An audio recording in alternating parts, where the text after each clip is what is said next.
The hospice room smelled of antiseptic and slow death. Maya Rodriguez sat beside her father's bed, watching his chest rise and fall in shallow, labored breaths. Each one felt like it might be the last. Her daughter, 7-year-old Luna, slept curled in the vinyl chair by the window, her astronomy book open on her lap.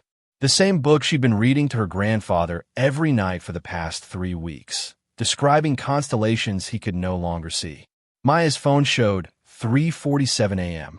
The night shift nurse had just checked vitals and left them alone again. Another 2 hours until dawn. Another 2 hours of this liminal space between life and death, hope and surrender. Her father, Dr. Carlos Rodriguez, had been a brilliant astronomer once. Published papers on stellar cartography, lectured at universities, spent 30 years mapping the heavens from remote observatories across the Southwest. Now he was dying of pancreatic cancer in a state-funded hospice, and Maya couldn't even afford to bury him properly. Her hand rested on his, feeling the papery skin, the bones too prominent beneath. "Papa," she whispered, though he probably couldn't hear her anymore. The morphine had taken him somewhere beyond language days ago. "I'm so sorry I couldn't do more." The guilt was a physical weight in her chest. She tried. God, she tried. But cancer didn't care about effort. It didn't care that she was working 3 jobs, that she'd sold everything of value, that she'd maxed out credit cards and borrowed from people who could barely afford a lend. The medical bills had consumed everything, left her and Luna homeless 2 months ago, living in a battered 1998 Honda Civic that barely ran. Luna stirred in the chair, her small face creasing with discomfort even in sleep. Maya looked at her daughter, this beautiful, brilliant child who deserved so much better, who should be sleeping in a warm bed with clean sheets, not folded into a hospital chair, not spending her childhood watching her grandfather die while her mother fell apart at the seams. The numbers haunted Maya constantly.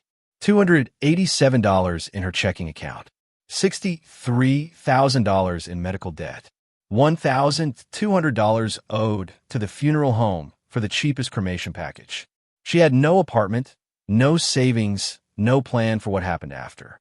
Just a car with 180,000 miles and a daughter who asked every night when they could go home, not understanding there was no home to go to anymore.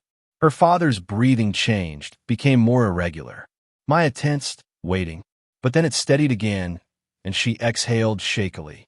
Not yet. Please, not yet. She wasn't ready. Would never be ready. The first time they'd slept in the car, Luna had cried, asked why they couldn't go to their apartment, the one with the yellow walls and the star-shaped nightlight. Maya had explained gently that they'd had to leave, that it was temporary, that everything would be okay. The lies tasted like ash, but what else could she say? That her ex-husband had left them with nothing? That the medical bills had forced them out? That her mother didn't understand how bad things were, living 3 states away on a fixed income that barely covered her own expenses? So they'd parked behind a 24-hour grocery store, and Maya had made an adventure. "We're camping," she'd said brightly. "Like explorers. Just you and me against the world." Luna had eventually stopped crying, had eventually fallen asleep, wrapped in the threadbare blankets Maya had salvaged. And Maya had sat in the driver's seat, hands gripping the steering wheel, and tried not to scream. That was 8 weeks ago. Now they rotated between 3 parking lots, a church that didn't ask questions, and the hospice parking garage where at least they could use the bathroom and Maya could steal moments with her dying father. Luna had adapted with the heartbreaking resilience of children. She did her homework by phone flashlight. She bathed with wet wipes in gas station restrooms. She smiled and told her teacher everything was fine when Maya knew the other kids noticed her wearing the same clothes 3 days in a row. Maya worked as a medical transcriptionist during the day, typing up doctors' notes for $14 an hour. At night, she cleaned office buildings for $12 an hour. On weekends, she waited tables at a diner where the tips were thin and the manager's hands wandered too close. Together, it barely covered gas, food, and the monthly payment to the collection agency that called her 6 times a day about the medical debt. The math was simple and brutal. She brought in about $2,300 a month. Gas cost $200. Food, if they were careful, maybe $300. Phone bill, $60.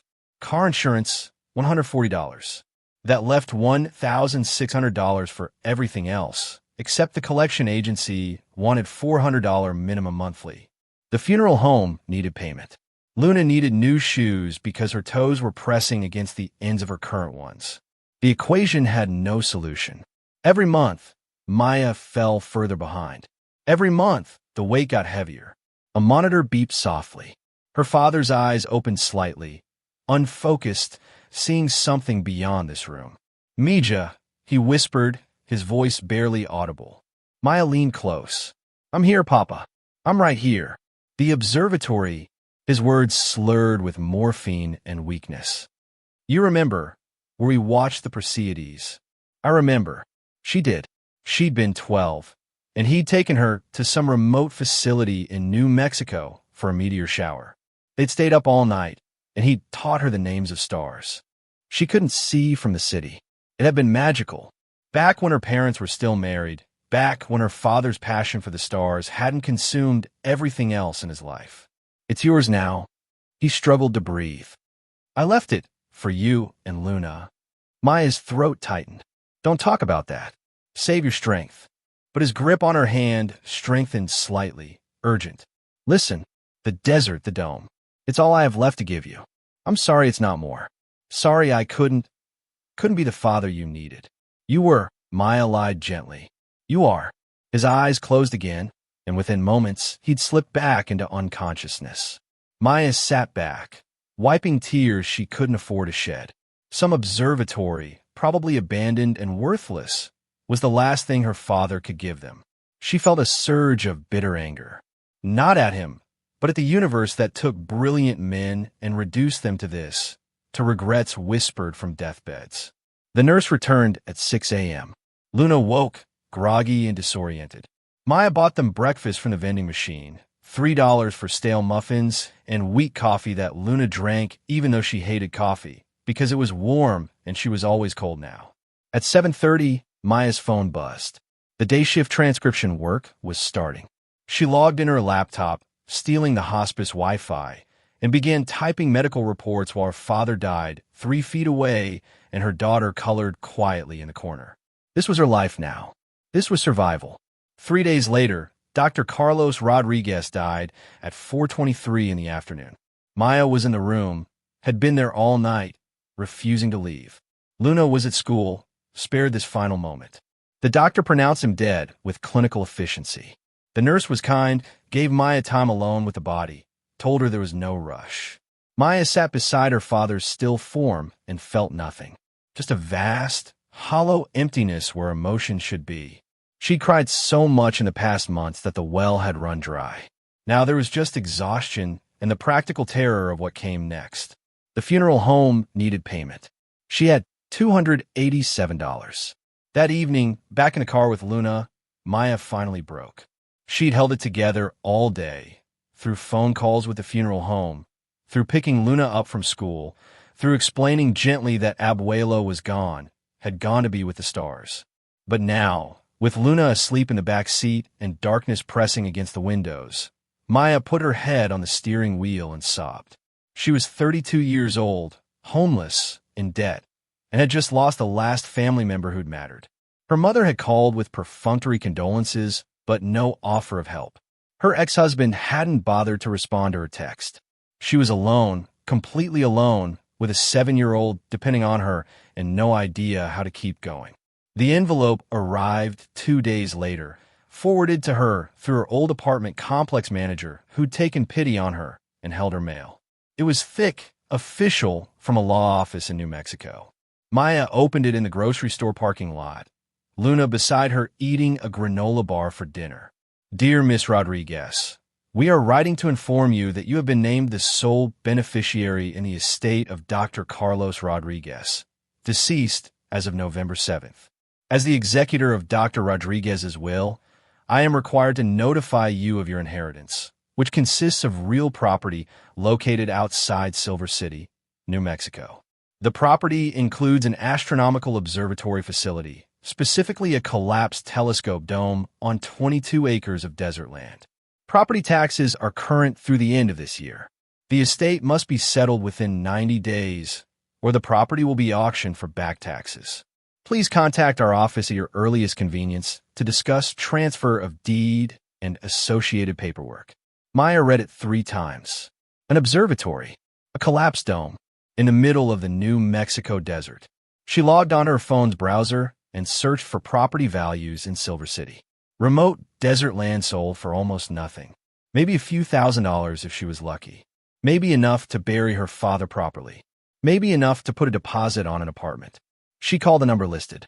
A secretary answered, transferred her to the attorney, a man named Robert Morrison who sounded efficient and disinterested. Miss Rodriguez, thank you for calling. I'm handling your father's estate. It's straightforward, really. Just the property and personal effects. What's the property worth? Maya asked bluntly. A pause. The assessed value for tax purposes is $850. That's for the land and structure combined. The dome itself has been collapsed for about 15 years. Major structural damage. The county had it condemned. It would cost more to repair than it's worth, honestly. Most likely, you'll want to sell the land as is to someone willing to clear it. $850. Maya felt hope die before it even fully formed. And the back taxes? Current through December 31st. But you'll owe approximately $200 for next year if you keep it past January 1st. She had $287 in her account. If she kept this property, she'd have $87 left. Well, my options.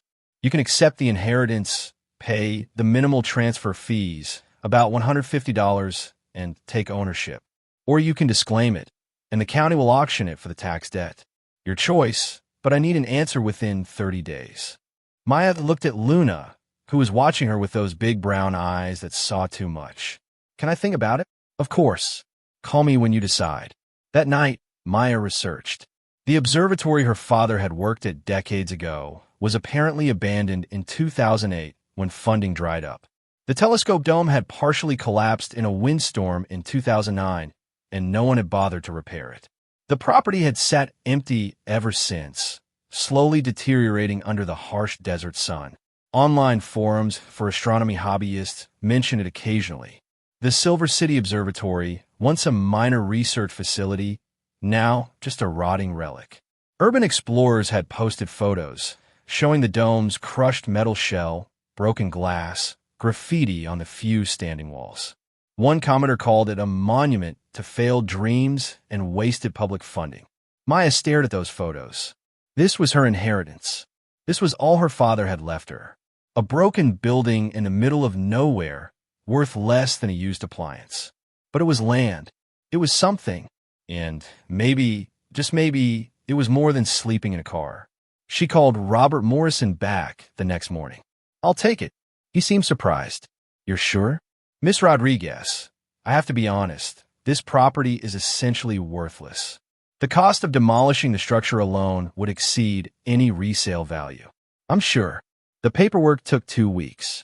Maya paid the transfer fees, which left her with $137 in her checking account. She now owned 22 acres of desert and a collapsed observatory dome. The deed arrived by mail, official and intimidating. Luna looked at it with curiosity. What's that, Mama? That's our new home, baby. We have a home. Maya swallowed hard. We're going to. The drive to Silver City took 11 hours. The Civic overheated twice, and Maya had to stop and let it cool, watching the temperature gauge with the fatalistic calm of someone whose life was already a disaster. What was one more breakdown? They drove through the night because Maya couldn't afford hotel. Luna slept in the back, wrapped in blankets. Maya drank gas station coffee and listened to the engine's concerning rattle, calculating how much longer it would last. The mechanic had said it needed a new transmission, $3,000 she didn't have. She was driving on borrowed time, literally. Silver City appeared at dawn, a small mining town tucked into the foothills. Population 10,000. One main street, the kind of place where everyone knew everyone, and newcomers were immediately obvious. Maya stopped at a gas station, bought Luna a breakfast burrito with her last 20, and asked for directions. The old observatory. The clerk, a woman in her 60s, raised an eyebrow. That dump out on County Road 15? What do you want with that? I inherited it. Lord. From Carlos. The woman's expression softened. I remember him. He used to come in here, buy coffee, talk about stars for hours. Sweet man, but scattered. Sorry for your loss. Thank you. Road's rough. Your car might not make it. We'll make it. They had to. County Road 15 was barely a road, more like a dirt path carved through scrubland and rock. The Civic bounced and scraped, the undercarriage scraping on stones. Maya gripped the wheel, praying, while Luna held onto the door handle, eyes wide with equal parts fear and excitement. After 20 minutes, the observatory appeared. Maya's breath caught. It was worse than the photo suggested. The dome, once white, was now rust-brown and partially caved in, like a giant egg crushed by an invisible hand. The metal framework jutted at wrong angles. The main building, a low concrete structure, had shattered windows and a door hanging off its hinges. Graffiti covered every visible surface. Years of desert wind had scoured paint away, revealing bare metal and concrete beneath. But the land was stunning. Endless desert stretched in every direction, broken only by scrub brush and distant mountains. The sky overhead was so vast and blue it hurt to look at, and when Maya stepped out of the car, the silence was complete, absolute, broken only by wind and the distant cry of a hawk. Luna climbed out, looked around, and whispered, "It's like another planet." "Yeah," Maya agreed. "It kind of is." They approached the main building carefully. The door opened with a groan. Inside was darkness, dust, and the smell of decay. Maya turned on her phone flashlight. The beam revealed a reception area, ruined furniture, papers scattered everywhere. Broken glass crunched under her feet. Luna grabbed her hand. "Is it safe?" "I don't know yet." They explored slowly. The main building was small, maybe 1,500 square feet. There was an office, a control room with gutted equipment, a bathroom with no running water, and a storage area filled with junk. Everything salvageable had been stripped long ago. What remained was worthless, broken, abandoned. But the walls were solid. The roof, while damaged, hadn't completely collapsed. The foundation was intact. This wasn't a home, but it could be shelter. It could be more than a car. The dome itself was accessed through a connecting corridor. Maya pushed open a heavy metal door and stepped into what had once been the telescope chamber. The collapsed section had created a massive hole in the ceiling, letting in daylight and weather. The telescope itself was gone, removed, or salvaged.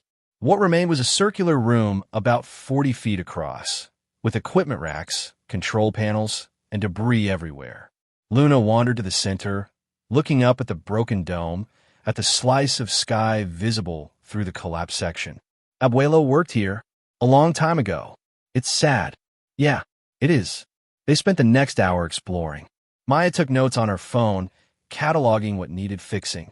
The list grew overwhelming quickly. Roof repairs, window replacement, electrical work, plumbing, debris removal, structural assessment. The cost will be tens of thousands, money she'd never have. But there was something else. As Maya explored, she noticed details that didn't quite fit. The concrete walls in the dome chamber were unusually thick, maybe 3 feet. The equipment racks seemed excessive for such a small facility. And in the storage room, she found blueprints in a waterproof container dated 1987, showing modifications her father had made.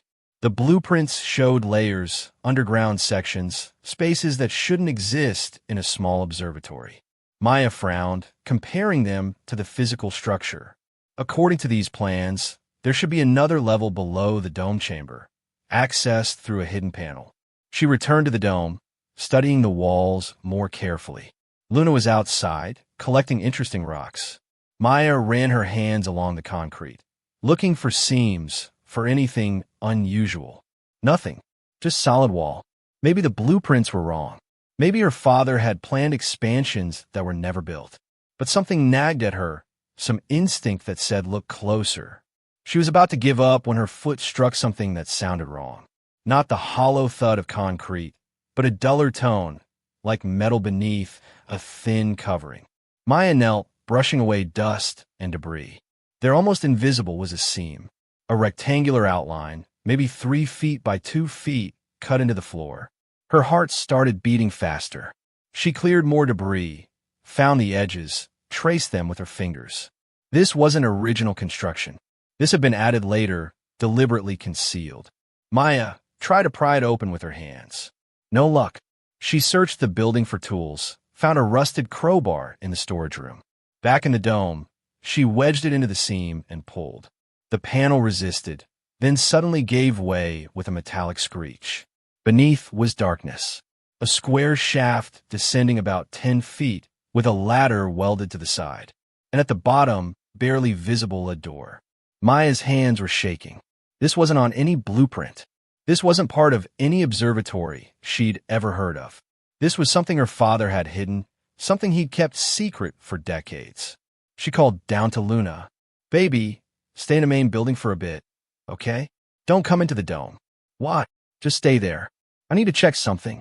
Maya descended the ladder.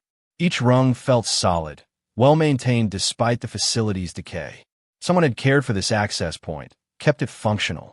At the bottom, she faced a heavy steel door with a combination lock. Old-fashioned, mechanical, 5 numbers. She tried obvious combinations. Her father's birthday, his social security number. Nothing worked. She sat on the bottom rung, thinking. Her father had been brilliant, but scattered. He wouldn't have chosen something complex he might forget. Something meaningful, but simple. Then she remembered.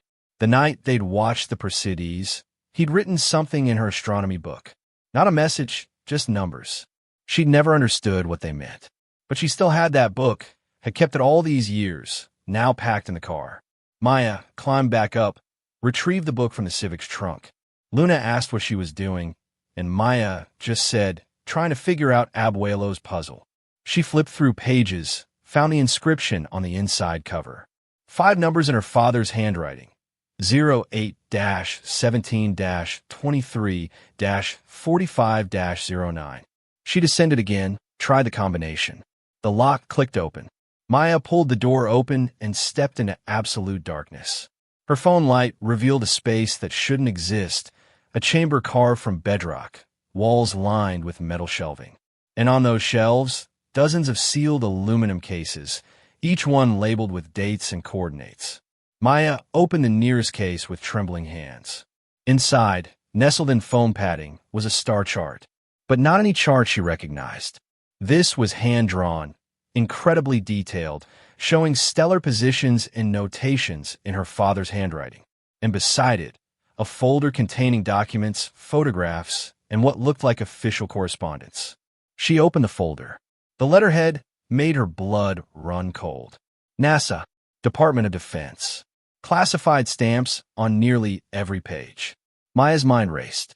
Her father had been an astronomer, yes, but apparently more than that.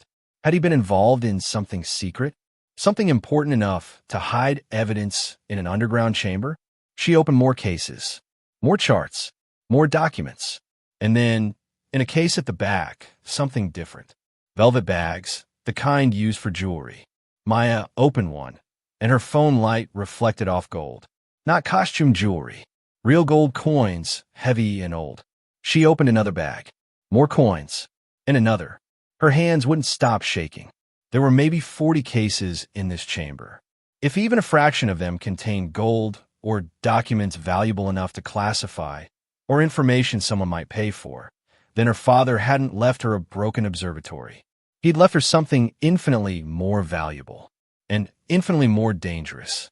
Maya sat on the cold stone floor, surrounded by secrets, and realized her father's last gift was also a curse. Because people didn't hide things like this unless revealing them carried terrible consequences. And now those consequences belonged to her. Luna's voice echoed from above. "Mama, are you okay?" Maya looked at the cases, at the underground chamber, at the weight of mystery her father had left behind. "Yeah, baby," she called back. "I'm okay." But she wasn't sure that was true. She wasn't sure of anything anymore, except that her life had just become far more complicated than sleeping in a car and scraping by on minimum wage. Whatever was in these cases, whatever her father had been involved in, it was hers now. The inheritance was real. The question was whether it would save them or destroy them. Maya closed the case, locked the door, and climbed back up the ladder. Luna was waiting in the doorway, silhouetted against the bright desert sky. "Did you find something?" she asked. Maya looked at her daughter, thought about the truth that would change everything, and made a decision. "I found a lot of somethings, but we need to be very, very careful about what we do next." "Is it bad?" "I don't know yet. Could be good. Could be very bad. But whatever it is, it's ours now, and we're going to figure it out together." Luna nodded, trusting in a way that broke Maya's heart. "Can we stay here instead of the car?" Maya looked around the ruined observatory, at the collapsed dome, at the broken windows and graffiti-covered walls. It was a disaster, but it was also theirs. And beneath it, hidden from the world, was something that might change their lives forever. "Yeah," Maya said, "we can stay." That night, they slept in the main building on blankets spread across the floor. It was cold. The wind howled through broken windows. Luna shivered despite being wrapped in every blanket they owned. But it wasn't a car. It was four walls and a roof. It was the beginning of something. Maya lay awake, staring at the ceiling, thinking about the chamber below, about the gold coins, about the classified documents, about her father, who'd been so much more than she'd ever known, about choices she'd have to make, about risks and consequences and the fine line between salvation and disaster. Tomorrow, she'd start exploring what was really down there. Tomorrow, she'd begin to understand the full scope of what she'd inherited. Tomorrow, everything would change. But tonight, for the first time in months, Maya Rodriguez and her daughter had a place to call home. Even if that home sat atop secrets worth more than she could imagine, and dangers she couldn't yet comprehend. Morning came with harsh desert sunlight streaming through the broken windows. Maya woke to find Luna already awake, sitting cross-legged near the door, watching the sunrise paint the mountains gold and purple. Her daughter's profile, silhouetted against that vast sky, looked so small and fragile. "It's beautiful here," Luna said without turning around. "I can see why Abuelo loved it." Maya sat up, every muscle aching from sleeping on concrete. "Yeah, it is." They ate breakfast sitting outside on the crumbling steps, granola bars and warm water from the gallon jug Maya had bought at the gas station. The desert stretched endlessly in every direction, and the silence was so complete it felt almost sacred. No traffic noise, no sirens, no voices shouting in parking lots. Just wind and space and possibility. "Mama, what did you find yesterday?" Luna asked. "In the floor?" Maya had known this question was coming. She believed in being honest with her daughter, but how much truth was appropriate for a 7-year-old? "A room Abuelo built, with some of his old work stored inside. Things I need to go through carefully." "Can I help?" "Not yet, baby. Some of it might be fragile or important. I need to figure out what we have first." She paused. "But I need you to promise me something. We don't tell anyone about what's down there." "Not yet." "Okay." Luna's expression turned serious. She'd learned early that sometimes adults needed promises kept. "I promise." After breakfast, Maya drove the 20 miles back to Silver City. They needed supplies. Flashlights, batteries, cleaning materials, food that didn't require refrigeration, water. Her $137 needed to stretch impossibly far, but she was practiced at making nothing last. The hardware store clerk, a man in his 70s named Ed, recognized the address when Maya asked about getting the observatory's electricity restored. "That old place? Hasn't had power in 15 years. You need to get the county inspector out. Make sure the wiring is safe. Then contact the power company, pay the connection fee. Probably looking at $800, maybe more. What about a generator? Cheaper short term. Used one might run you $200. But you'll spend that on gas pretty quick." Maya thanked him and moved on. Everything cost money she didn't have. She bought the absolute essentials: flashlights, batteries, a camping stove, propane, matches, basic cleaning supplies. The total came to $73. She had $64 left. At the grocery store, she bought beans, rice, canned vegetables, peanut butter, bread. Food that would last. Food that could sustain them. Another $41. $23 remaining. 3 weeks until her next transcription paycheck. assuming she could find internet access to work remotely. Luna held her hand as they walked back to the car, their shopping bags thin and light. Will we have enough? We'll make it work. We always do. Back at the observatory, Maya spent the afternoon cleaning the main building. She swept out debris, scrubbed surfaces with what little water they had, made the space marginally more livable. Luna helped, carrying smaller pieces of trash outside, her determination to contribute both heartbreaking and inspiring. By evening, they had one room that was reasonably clean. Maya spread their blankets there, creating a sleeping area.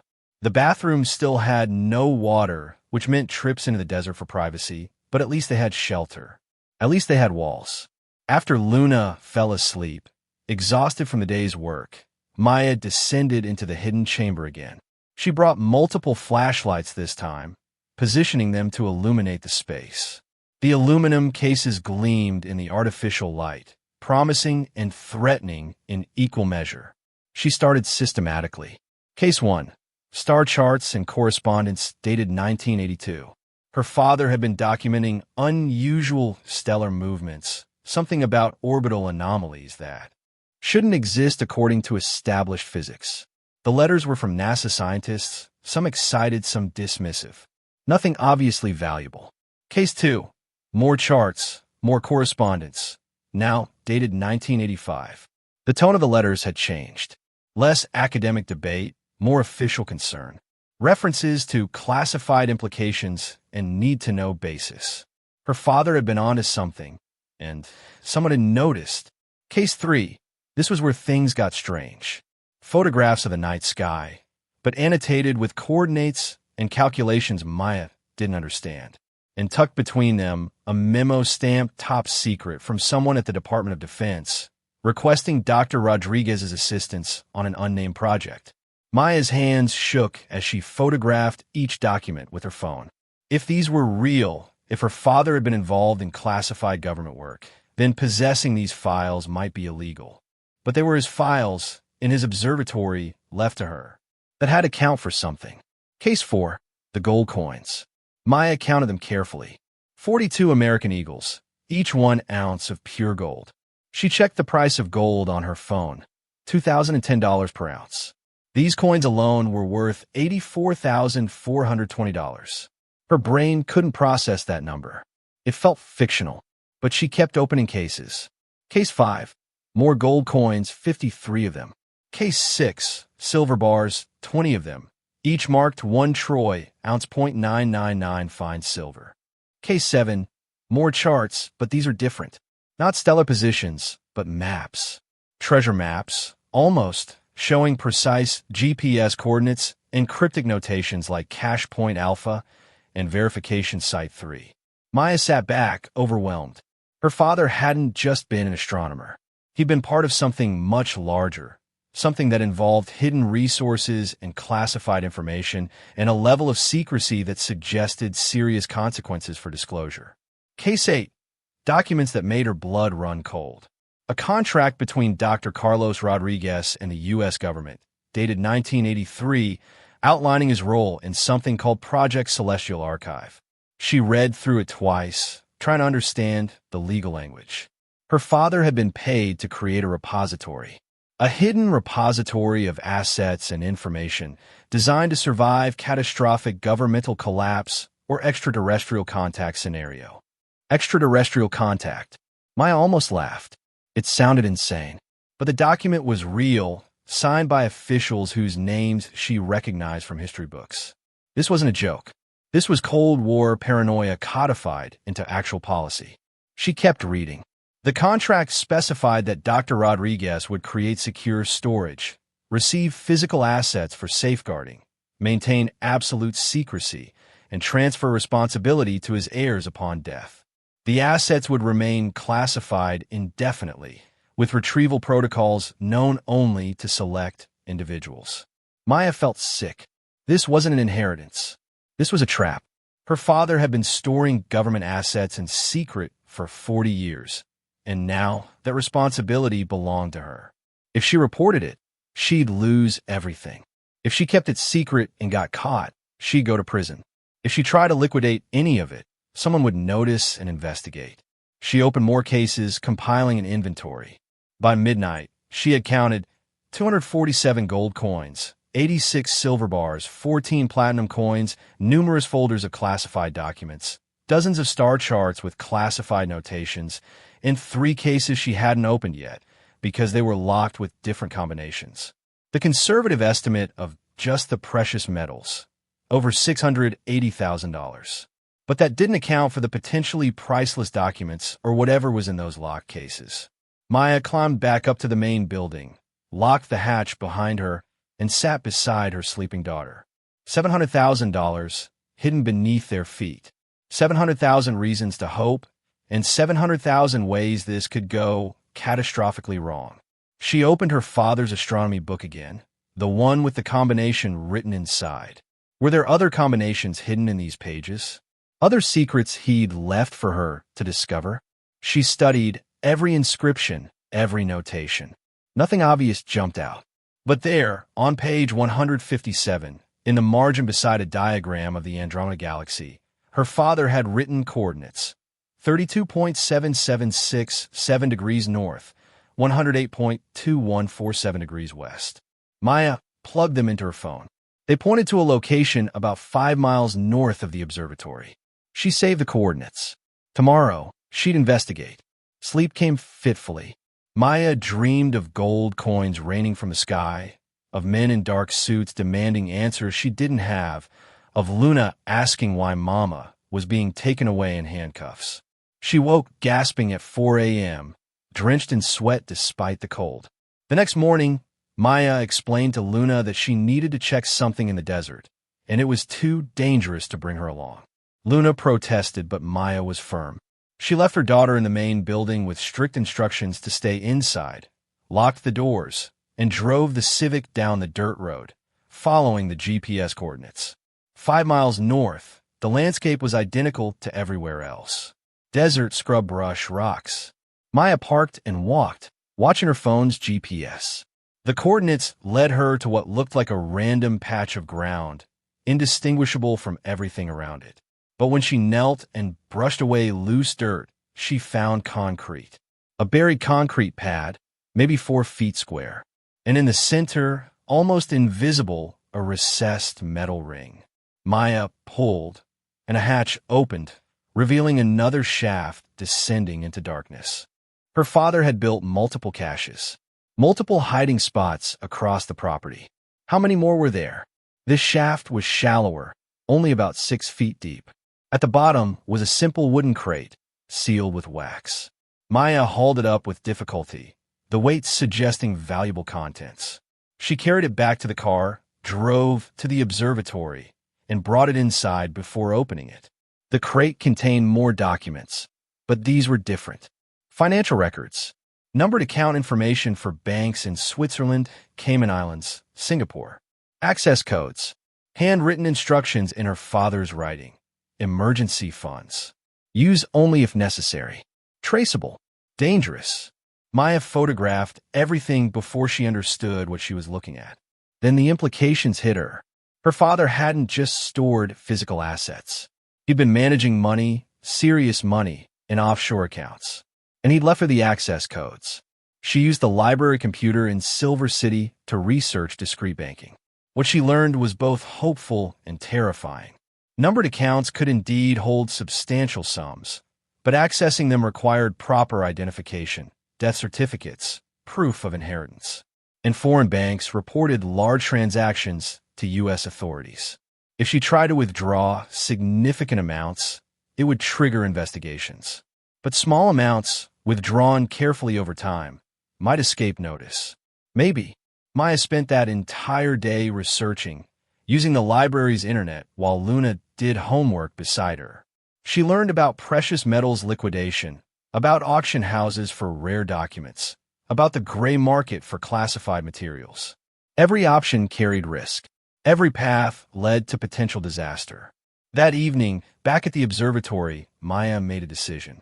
She would be methodical, careful. She'd start by documenting everything, photographing every document, cataloging every asset. She'd research what could be sold safely and what needed to remain hidden.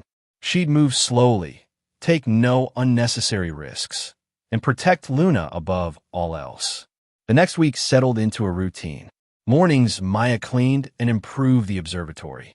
She fixed broken windows with plastic sheeting and duct tape. She cleared debris. She made the space increasingly livable. Luna helped, treating it like an adventure, exploring the desert during breaks, collecting rocks, and watching hawks circle overhead. Afternoons, Maya worked on her transcription job using a solar charger she bought with her last $20 to keep her laptop powered. The work was mind-numbing, but it provided a thin stream of income, just enough to buy food, to keep the car running. Evenings, after Luna was asleep, Maya descended into the chamber and continued her inventory. She photographed every document. She created a spreadsheet on her laptop. Item, estimated value, risk level, liquidation strategy. The numbers grew staggering. Conservative estimate of total assets, including the offshore accounts her father had documented, $468 million. $468 million. Hidden beneath a collapsed observatory dome. Left to a homeless single mother who couldn't even afford to bury her father properly. Maya had called the funeral home, explained she needed more time. They'd been surprisingly sympathetic, agreed to hold her father's ashes until she could pay. She still owed them $1,200. Meanwhile, she was sitting on nearly $500 million she couldn't touch. The irony would have been funny if it wasn't so crushing. 2 weeks into their occupancy, a truck appeared on the property. Maya's heart hammered as she watched from the window.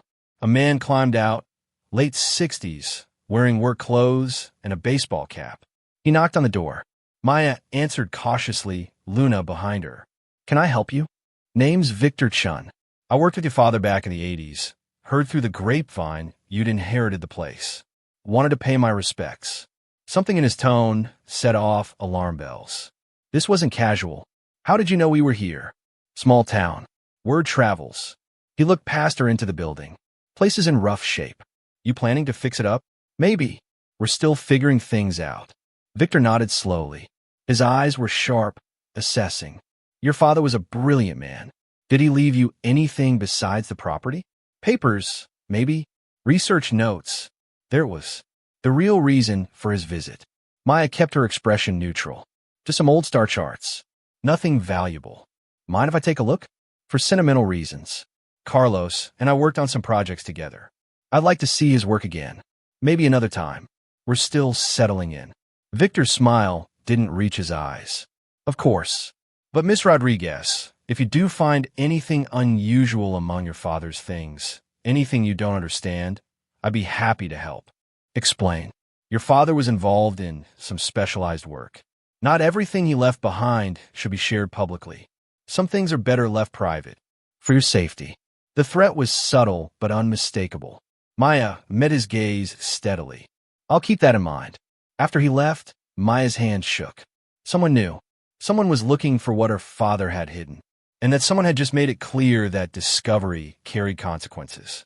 She spent that night moving the most valuable items from the chamber. Using the darkness as cover, she reburied several cases at different locations across the property, marking the GPS coordinates in her phone. If someone came searching, she wouldn't keep everything in one place. The locked cases remained a mystery. Maya had tried every combination she could think of. Birthdays, dates from the documents, mathematical sequences. Nothing worked. Whatever was inside those 3 cases, her father had protected them with extra care. On day 16, a breakthrough came from an unexpected source. Luna was reading one of her astronomy books, the advanced one she'd checked out from the library in Silver City, when she called her mother. "Mama, look at this."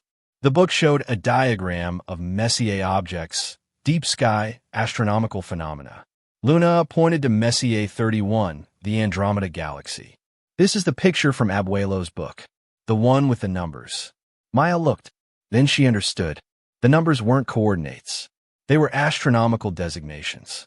M31, M47, M67, and so on. She rushed to the chamber, tried the numbers corresponding to Messier objects on the locked cases. The first case clicked open. Inside was something that made Maya's breath catch. Not gold or documents, but physical artifacts. Small metallic objects, each about the size of a quarter, with inscriptions she couldn't read. They looked ancient, but the metal was too perfect, too precise. And beside them, photographs. Aerial photographs of what looked like archaeological sites, but marked with eyes only and Project Celestial Archive, physical evidence. Physical evidence of what? Maya photographed everything, then locked the case again. She was in deeper than she'd imagined. Her father hadn't just stored money and documents.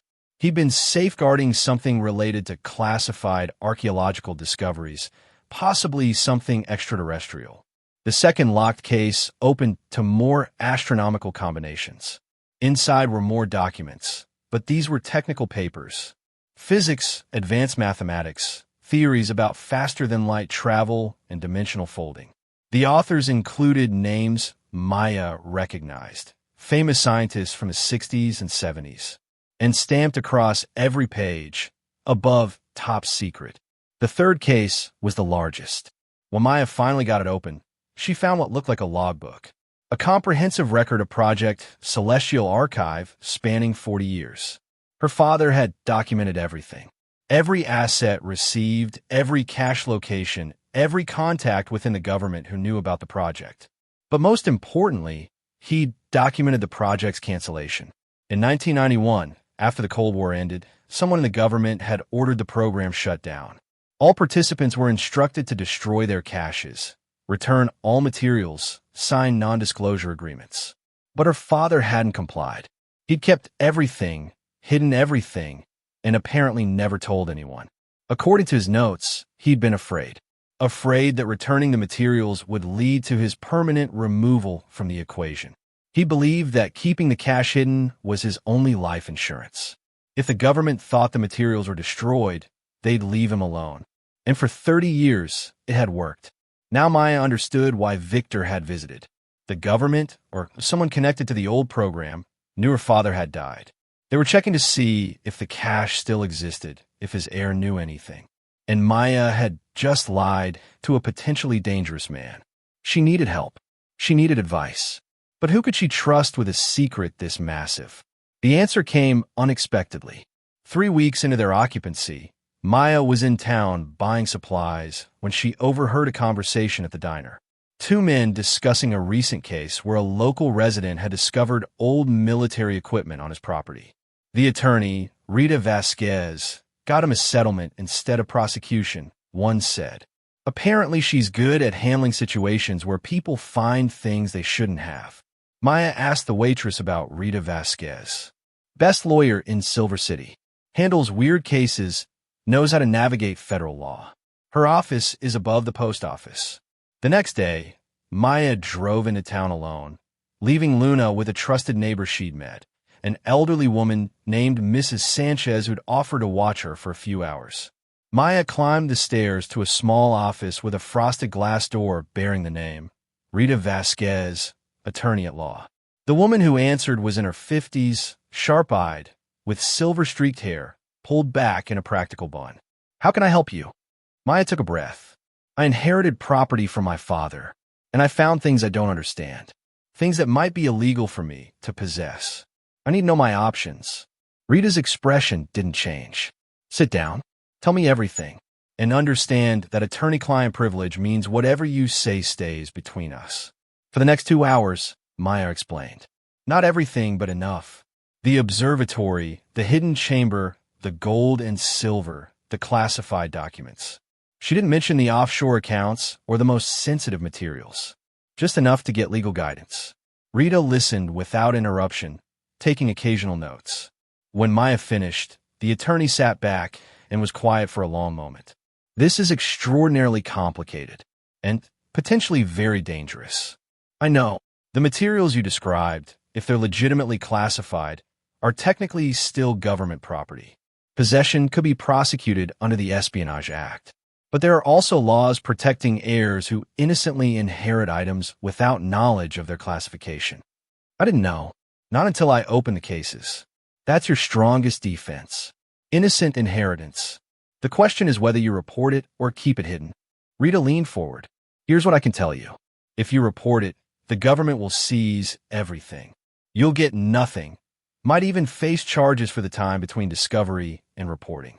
If you keep it hidden and get caught, you'll definitely face prosecution. So I'm trapped. Not necessarily. There's a third option. Negotiate. Maya's eyes widened. Negotiate with who? Whatever agency your father was working with.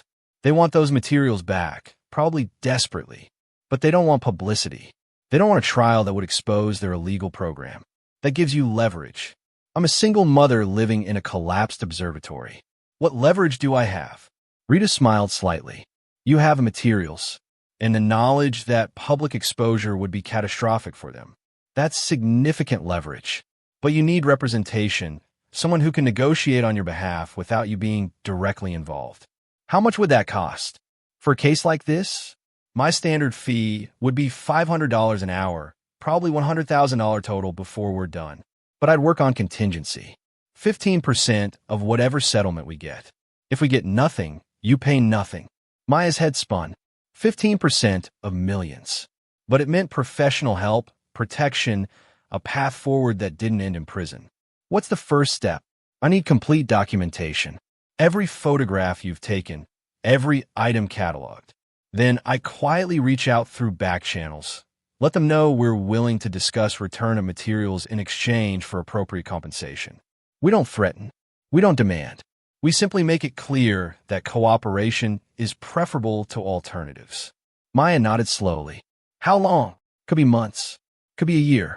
These things move slowly. But Miss Rodriguez, I need you to understand something. The people involved in projects like this don't play by normal rules. They've operated in shadows for decades. Negotiating with them is like negotiating with ghosts. They're dangerous. More dangerous than being homeless with a 7-year-old daughter. More dangerous than medical debt and no future. Rita's expression softened. No, you're right. You've already survived worse. We'll do this carefully, methodically. And with luck, we'll get you out of this with your freedom and enough money to build a life. When do we start? Right now. Give me everything you have. That evening, Maya transferred all her photographs, all her documentation to an encrypted drive Rita provided. The attorney promised to begin quiet inquiries, to feel out who might still be monitoring the project, to find the right people to contact. This will take time, Rita warned. Don't expect quick resolution. And Miss Rodriguez, be very careful. If someone comes asking questions, you tell them nothing. You refer them to me. Understand? Maya understood. She drove back to the observatory as the sun set, painting the desert in shades of orange and red. Luna was waiting, had spent the day drawing pictures of the night sky with Mrs. Sanchez's help. Did you have a good day? Maya asked. The best. Mrs. Sanchez taught me about desert plants, and she said we can come back anytime. Luna paused. Mama, are we going to stay here? Really stay? Maya pulled her daughter close. Yeah, baby, we're staying. This is our home now. Promise? Promise. That night, after Luna was asleep, Maya descended into the chamber one more time. She looked at the remaining cases, at the evidence of her father's secret life, at the fortune that was simultaneously salvation and curse. Rita had said negotiation could take months, maybe a year. In the meantime, they needed to survive. They needed money for basic expenses, for repairs to make the observatory livable, for all the normal costs of existence. The gold coins seemed like the safest option. Individual coins, sold carefully to different dealers, might avoid scrutiny. She could claim they were family heirlooms, inherited legally, which was technically true. Maya selected 5 coins. At current prices, they'd bring about $10,000. Enough to live on for several months, to pay the funeral home, to make necessary repairs. She'd have to drive to different cities, use different dealers, spread the transactions to avoid patterns. It was risky, but staying put with no income was riskier. She climbed back up, locked everything behind her, and made a plan. Tomorrow, she'd drive to Albuquerque, 3 hours away. She'd find a reputable coin dealer, sell 1 coin, and observe how the transaction worked. If it seemed safe, she'd repeat the process in other cities. Slow, careful, methodical. The next morning, Maya explained to Luna that she needed to make a business trip, will be gone most of the day. Mrs. Sanchez agreed to watch her. Maya drove to Albuquerque with one gold coin hidden in her jacket pocket, feeling like a criminal. The coin shop was small, professional. The dealer was a man in his 60s who examined the coin through a loop with practiced expertise. American Eagle, 1 ounce, uncirculated. Beautiful specimen. Where'd you acquire this? Family inheritance. He nodded, unsurprised. I can offer you $1,950. Spot price is $2,010, but I need margin for resale. That's fine. The transaction took 15 minutes. He paid cash, provided a receipt, and didn't ask any more questions. Maya left feeling simultaneously relieved and guilty. She just converted part of a classified government cash into spending money.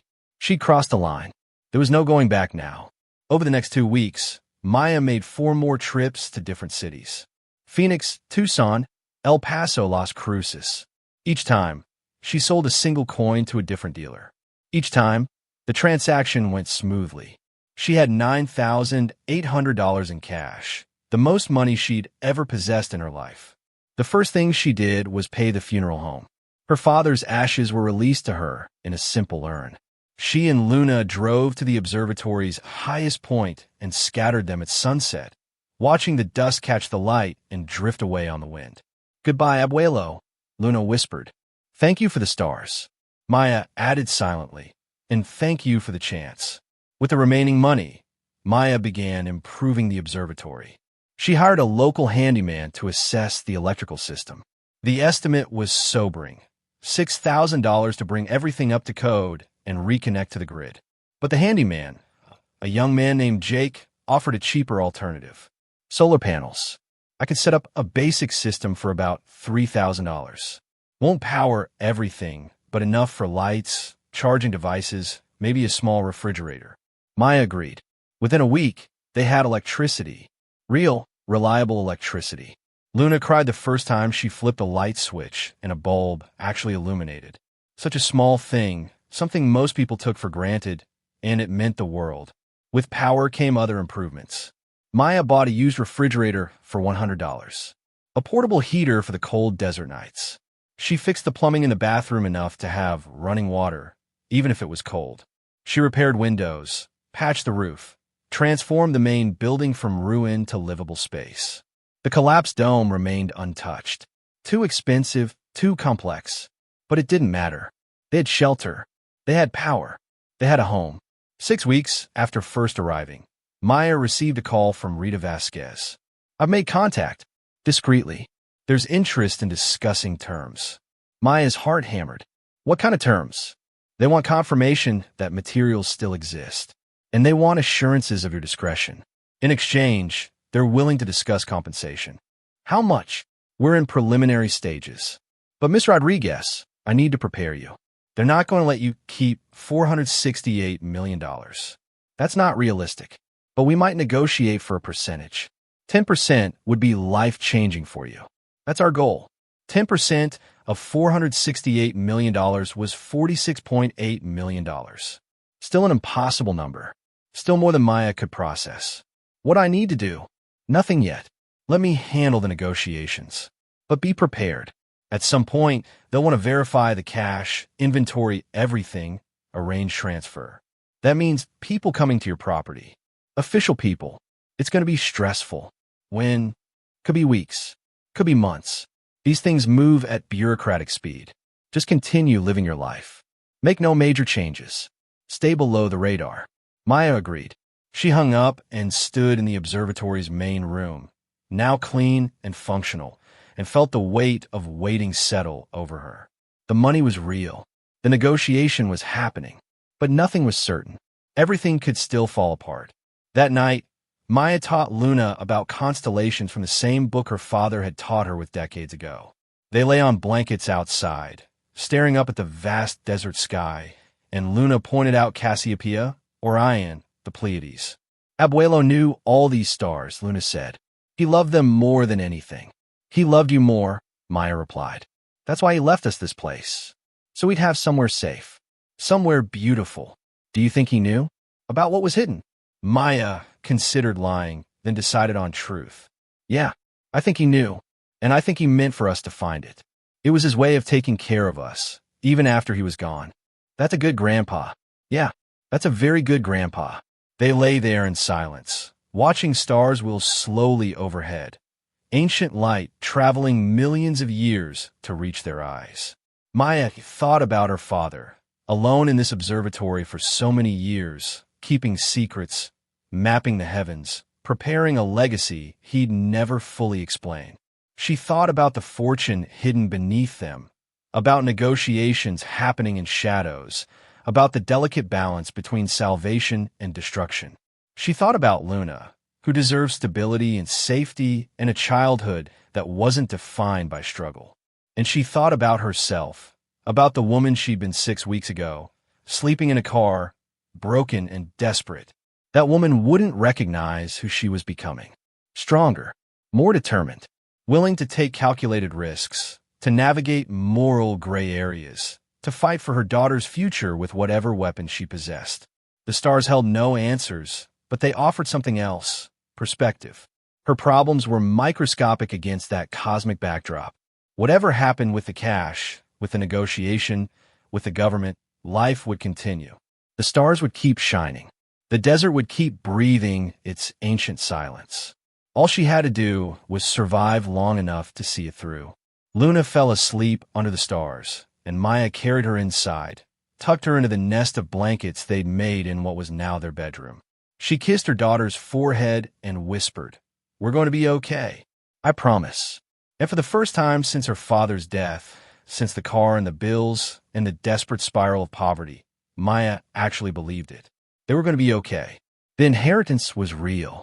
The future was possible. All she had to do was keep moving forward, one careful step at a time, through the darkness toward the light. The call from Rita came exactly 8 weeks after their first meeting. Maya was outside with Luna, both of them repairing a section of fence around the property when her phone buzzed. She recognized the attorney's number immediately, felt her stomach clench with anticipation. "Miss Rodriguez, we have a development. Can you talk?" Maya walked away from Luna, putting distance between them. "I'm here." They've agreed to meet, face to face, to verify the cash and negotiate terms. They're sending representatives next Tuesday. Today was Thursday. For days, Maya's mouth went dry. What should I expect? Professional, official, careful. They'll want to inventory everything, photograph documentation, verify authenticity. And Maya, they're bringing substantial resources. This isn't some low-level operation. The people coming are connected to intelligence agencies, possibly military. They take this very seriously. Should I be afraid?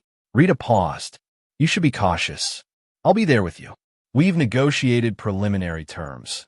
In exchange for returning all classified materials and maintaining permanent silence, you'll receive 10% of the assessed value of physical assets, plus legal protections. That's substantial money, Maya. Enough to transform your life. 10%. Maya did the math again. Even if the government undervalued everything, 10% of $400 million was $40 million. An impossible, life-altering sum. What if they try to take everything? What if they don't honor the agreement? That's why we have everything documented, multiple copies held by different attorneys. If they violate terms, the entire story goes public. It's mutually assured destruction. They don't want that. Trust me. This program was illegal, operated without congressional oversight. Exposure would trigger investigations, hearings, prosecutions. They want this buried quietly. Maya took a shaky breath. Tuesday. Okay, what do I need to prepare? Access to everything. Full inventory. And Miss Rodriguez, be honest. If there's anything you've held back, anything you haven't told me, now is the time. Maya thought about the 5 gold coins she'd already sold, about the $4,000 remaining from those sales, hidden in a coffee can in the main building. I sold some coins, 5 of them, for basic survival expenses. Food, repairs, my father's funeral. Silence on the other end. Then Rita spoke, her voice careful.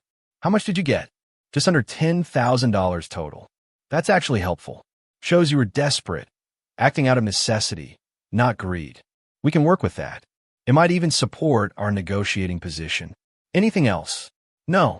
Everything else is untouched, exactly as I found it. Good. Tuesday, 10 a.m.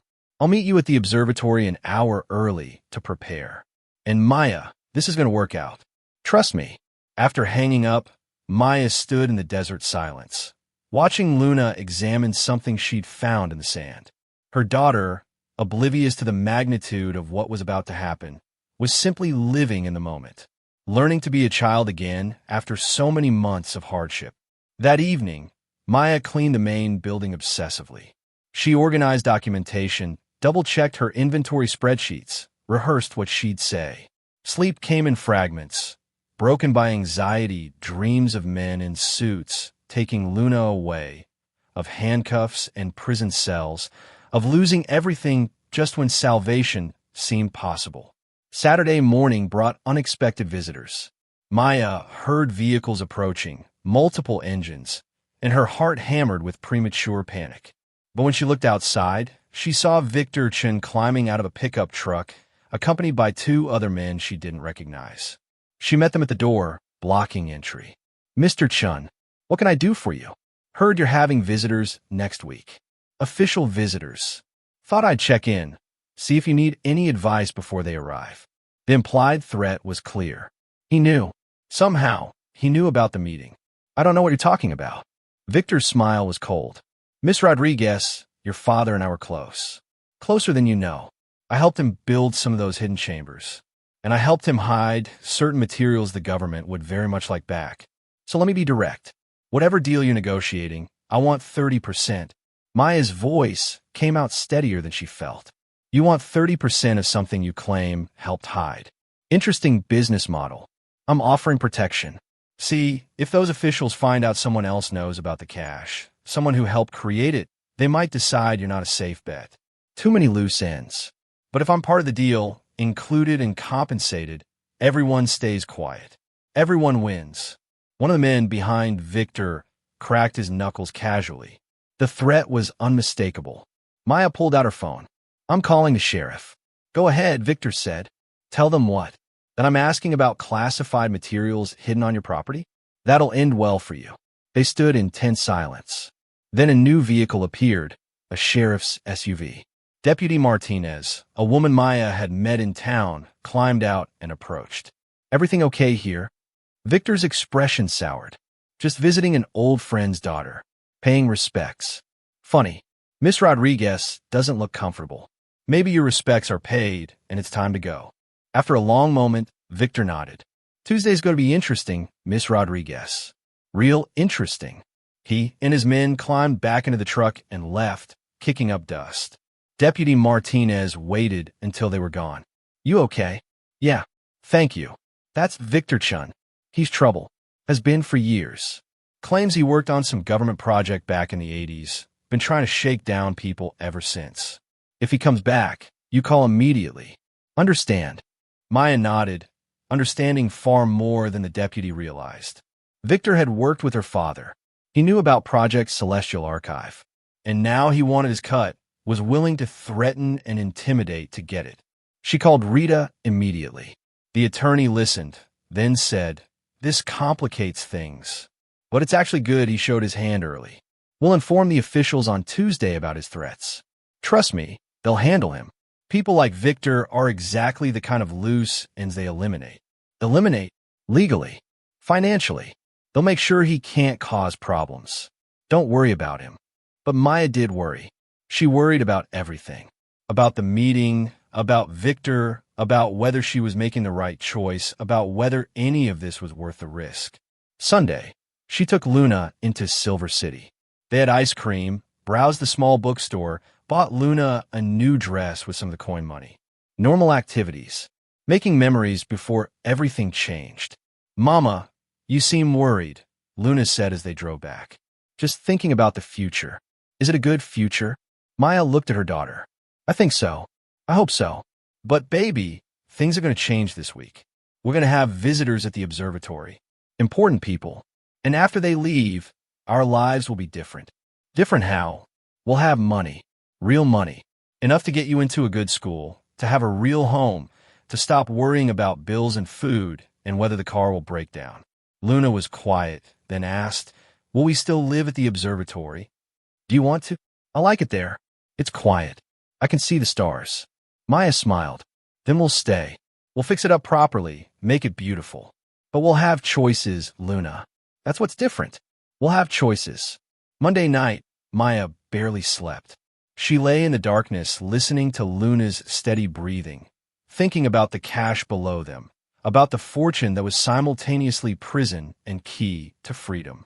Tomorrow, everything would be decided. Tomorrow, she'd learn if the past 2 months of carefully managed hope would materialize into something real or evaporate like desert mirages.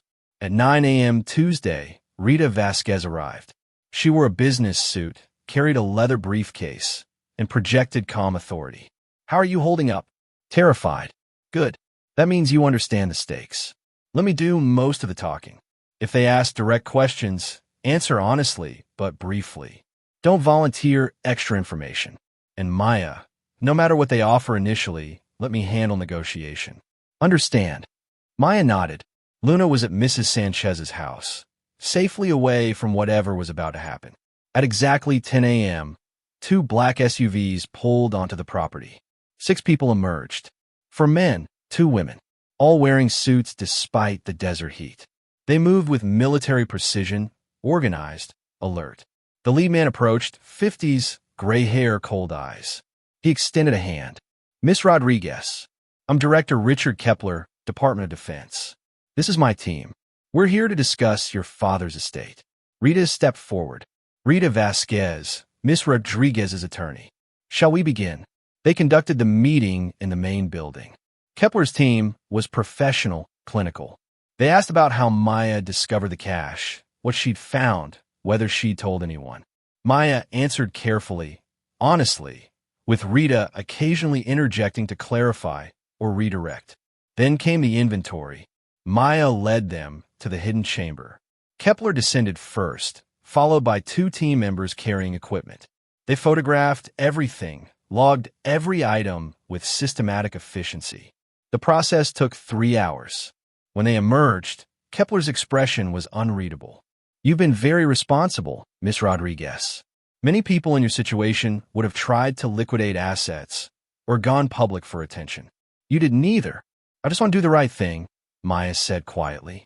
The right thing is returning government property that never should have left secure facilities. Your father was entrusted with a responsibility he violated. By rights, you could be prosecuted for possession. Rita's voice cut and sharp. My client inherited materials she had no knowledge of. She's cooperating fully. And Director Kepler, let's not pretend Project Celestial Archive was legal or authorized. Your predecessors created an off-books program that violated numerous laws. My client's cooperation protects you as much as her. So let's discuss fair compensation rather than threats. A tense silence. Then Kepler nodded slowly. Fair compensation. The physical assets, gold, silver, platinum, assessed at current market value total approximately $687,000. We're prepared to offer you $68,700. 10%. Rita laughed. That's insulting. We both know those metals are worth far more than your assessment. And you're ignoring the classified documents, the offshore accounts, the intelligence value. Total cash value exceeds $400 million. 10% of that is $40 million. That's our starting position. Ridiculous. The documents have no monetary value. They're classified. And the offshore accounts, if they still exist, are government funds. You're entitled to none of it. Then we'll see you in court, and in congressional hearings, and on 60 Minutes. Kepler's eyes hardened. You signed a non-disclosure agreement. No. We discussed terms, but signed nothing. Currently, my client is free to discuss anything. Want to test whether she'll stay quiet for $68,000. The negotiation lasted 4 more hours. Numbers flew back and forth. Kepler's team made calls, consulted with higher authorities. Rita held firm, wouldn't budge below $30 million. The team pushed back, offered $2 million, then $5 million, then $10 million. Finally, at 4:30 p.m., exhausted and frustrated, Kepler made a final offer. $20 million. That's absolute top authority. Take it, or we're done. Rita looked at Maya, a silent question. Maya thought about the number. $20 million. Enough for multiple lifetimes of security. Enough to never worry again. She nodded. We have a deal, Rita said. With conditions. The money is paid within 30 days. All assets are transferred simultaneously. My client receives full legal protection and immunity from any prosecution related to these materials. And Director Kepler, if your agency violates any term, if you threaten my client or her daughter, the entire story goes public. Are we clear? Kepler's jaw clenched. Crystal clear. They signed paperwork. Multiple documents, dense with legal language, outlining every term. The transfer would happen in 2 weeks. Kepler's team would return with transport, remove all materials, verify the offshore accounts, and transfer $20 million to an account Rita had established. After they left, Maya sat in the empty main building, shaking uncontrollably. Rita sat beside her, put a hand on her shoulder. You did it. You survived. And you're about to be very, very wealthy. $20 million, Maya whispered. That's not real. It's real. And Maya, you earned it. You navigated an impossible situation with grace and intelligence. Your daughter will never want for anything again. Maya started crying, great heaving sobs of relief and release. All the fear, all the stress, all the months of desperation finally breaking through. Rita let her cry, didn't try to stop it, just sat present and solid. When Maya finally regained composure, Rita said, Now comes the hard part. Waiting. 2 weeks until transfer. Keep living normally. Don't tell anyone. Don't make plans. Just wait. Those 2 weeks were simultaneously the fastest and slowest of Maya's life. She went through the motions, cooking meals, working her transcription job, playing with Luna. But her mind was elsewhere, caught between terror that the deal would fall through and euphoric disbelief that it might actually happen. Victor Chun appeared once more, 3 days before the scheduled transfer. He parked at the property line, didn't approach the building, just sat in his truck watching. Maya called Deputy Martinez, who drove out and had a conversation with him Maya couldn't hear. Whatever was said, Victor left and didn't return. Rita later explained. Kepler's people visited him, made it very clear that interference would have consequences. He's been neutralized. On transfer day, the same team returned. The operation was military precise. They brought specialized equipment, carefully extracted every case, every document, every coin. They inventoried against their records, photographed everything, loaded it all into secured trucks. The offshore accounts were trickier. Maya provided access codes. Kepler's team verified the accounts existed, containing exactly what her father had documented, for $167 million spread across 6 banks in 4 countries. The money was transferred to government accounts over the next 3 days. And then, exactly 30 days after the initial meeting, Maya's phone pinged with a notification. She checked her bank balance and nearly dropped the phone. $20 million, the numbers didn't seem real. Couldn't be real, but they were. Rita called minutes later. Congratulations. You're officially wealthy. Now, we need to talk about wealth management, tax planning, investment strategy. But for today, just breathe. You made it. Maya picked up Luna from school personally that day. She'd been walking to save gas, but not anymore.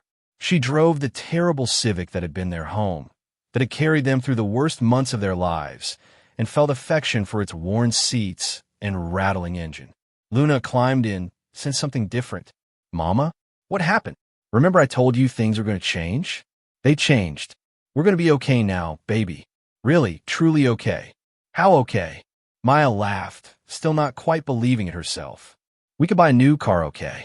We can fix the observatory okay. We could buy you all the astronomy books you want okay. Luna's eyes went wide. We're rich. Yeah, we're rich. That night, they celebrated with pizza from the one pizza place in Silver City. They ate sitting on the observatory steps, watching the sunset, and Luna asked, What are we going to do with all that money? Maya had been thinking about this constantly. First, we're making the observatory beautiful. Your grandfather loved this place. We're going to restore it, honor his memory. The dome can be fixed, turned into an actual functioning observatory. We're going to create something special here. Can we have a telescope? The biggest telescope money can buy. And can I take astronomy classes? Any class you want. We can hire tutors, send you to the best schools, anything you need to follow your dreams.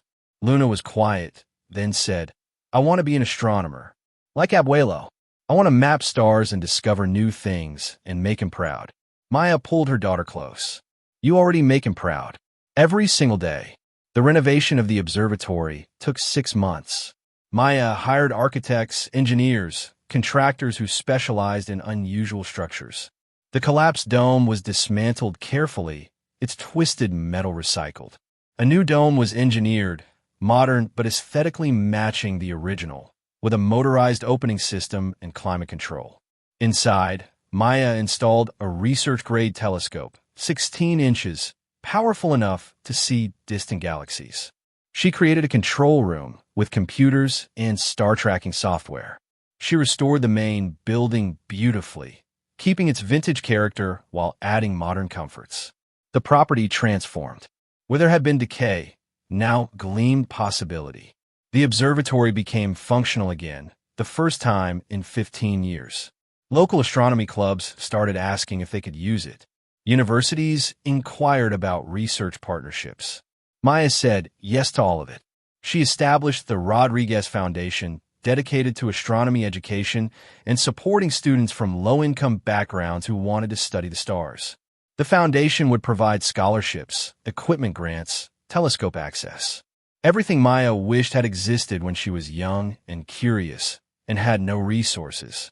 The official opening came on a warm May evening, 9 months after Maya first arrived. Over 200 people attended. Astronomers, students, community members, officials from the county and state. Rita was there, now not just Maya's attorney, but her friend. Deputy Martinez came, the woman who'd protected them when Victor had threatened. Mrs. Sanchez attended with her family, the kind neighbor who'd helped in those early uncertain days. Conspicuously absent was anyone from the government agencies that had taken her father's cash. They'd gotten what they wanted, then disappeared completely. Maya was fine with that. The less she thought about those dangerous months, the better. The ceremony was simple. Maya stood beside the newly restored dome and spoke about her father, about his passion for the stars, about how this place represented second chances and new beginnings. Luna, now 8 and growing confident, helped cut the ribbon. The dome opened, revealing the telescope pointing toward the evening sky. Later, after most guests had left, Maya and Luna climbed to the observation platform. The telescope was trained on Jupiter, the gas giant's bands visible, its moon's perfect points of light. Luna looked through the eyepiece, gasped with wonder. Mama, it's beautiful. Abuelo could see this every night. And now you can too. They stayed until late, exploring the night sky together. Maya thought about the journey that had brought them here. The desperate poverty, the hospital rooms, her father's death, the discovery, the risks, the negotiations, the transformation. Every impossible step that had somehow led to this moment. She thought about the woman she'd been a year ago, sleeping in a car, wondering how to survive another day. That woman would never have believed this was possible. That woman had been broken, defeated, without hope. But that woman had also been stronger than she'd known. Strong enough to keep going when everything said give up. Strong enough to take terrifying risks for her daughter's future. Strong enough to negotiate with dangerous people and win. Maya had learned something profound. Poverty doesn't mean powerlessness. Being broken doesn't mean staying broken. The universe didn't owe her salvation, but when opportunity came, dressed as an $850 collapsed observatory dome, she'd had the courage to seize it. Over the following year, Maya's life settled into a new normal. She enrolled Luna in a prestigious private school in Albuquerque, but they kept the observatory as their primary home. Maya couldn't imagine living anywhere else. This place, with all its history and heartbreak and hidden secrets, had become sanctuary. The Rodriguez Foundation flourished. In its first year, it provided 35 full scholarships to students studying astronomy and physics. It donated equipment to underfunded schools. It hosted free stargazing events for the public. Maya hired staff to manage daily operations, but she remained intimately involved, personally reviewing every scholarship application. She particularly looked for students like herself, single parents, people from poverty, anyone for whom traditional paths were closed by circumstance rather than capability. These were her people. She understood their struggles intimately, and now she had the resources to actually help. The story of the collapsed observatory's restoration became regional news. National astronomy magazines featured it. The unique combination of historical preservation and modern technology attracted attention. But Maya carefully controlled the narrative. Reporters learned about the restoration, about the foundation, about Dr. Carlos Rodriguez's legacy. They never learned about the hidden chamber, the classified documents, the gold coins, the government negotiations. That story died with the signing of the non-disclosure agreement. Only 4 people knew the full truth: Maya, Luna, Rita, and Director Kepler. And all of them had powerful reasons to keep silent. Victor Chun tried once more, a year after the transfer, to cause problems. He called a local reporter, claimed to have information about government secrets at the observatory. The reporter investigated, found nothing, wrote a story dismissing him as a conspiracy theorist. 2 weeks later, Victor was arrested on unrelated fraud charges. He pleaded guilty, accepted a prison sentence. The message from Kepler's people was clear: stay quiet or face consequences. Maya felt no satisfaction in his downfall, just relief that a potential threat had been neutralized. On the anniversary of her father's death, Maya held a memorial service at the observatory. Small, intimate, just the people who mattered. Luna read a poem she'd written about stars and memory. Rita spoke about Carlos's brilliance and complexity. Mrs. Sanchez shared stories about the quiet man who'd bought coffee at the gas station and talked about constellations. Maya scattered more ashes, the ones she'd kept, in the desert behind the dome. She stood in the wind and dust and endless space and said, "Thank you, Papa, for the stars, for the secrets, for giving us a chance when we had nothing. I promise I'll use this gift well. I promise Luna will know her grandfather through the work we do here. I promise your legacy will be more than classified documents and hidden gold. It'll be the students who study the stars because we made it possible. That's the inheritance that matters." The wind carried her words away, and Maya felt peace. Real, deep, earned peace. That evening, a reporter from the Astronomy magazine arrived for a scheduled interview. He wanted to feature the observatory in a major story about amateur astronomy facilities. Maya gave him the tour, showed him the telescope, explained the foundation's work. Near the end, he asked, "What made you decide to restore this place? Most people would have sold the land, taken the money, and run. Why pour resources into a collapsed dome in the middle of nowhere?" Maya looked out at the desert, at the mountains turning purple in the sunset, at the emerging stars. "Because this place represents what's possible. My father spent his life here mapping the heavens, searching for truth in the darkness. When I inherited it, I was homeless, broke, desperate. This place saved me. Now I wanted to save others. Every student who gets a scholarship, every kid who looks through that telescope and decides to study astronomy, that's another life transformed. That's worth more than any amount of money." The reporter smiled. "That's a beautiful answer. Your father would be proud." "I hope so." The article ran 3 months later. The foundation's scholarship applications tripled. Donations came from unexpected sources: retired astronomers, space enthusiasts, people moved by the story of second chances and restoration. The Rodriguez Foundation became nationally recognized.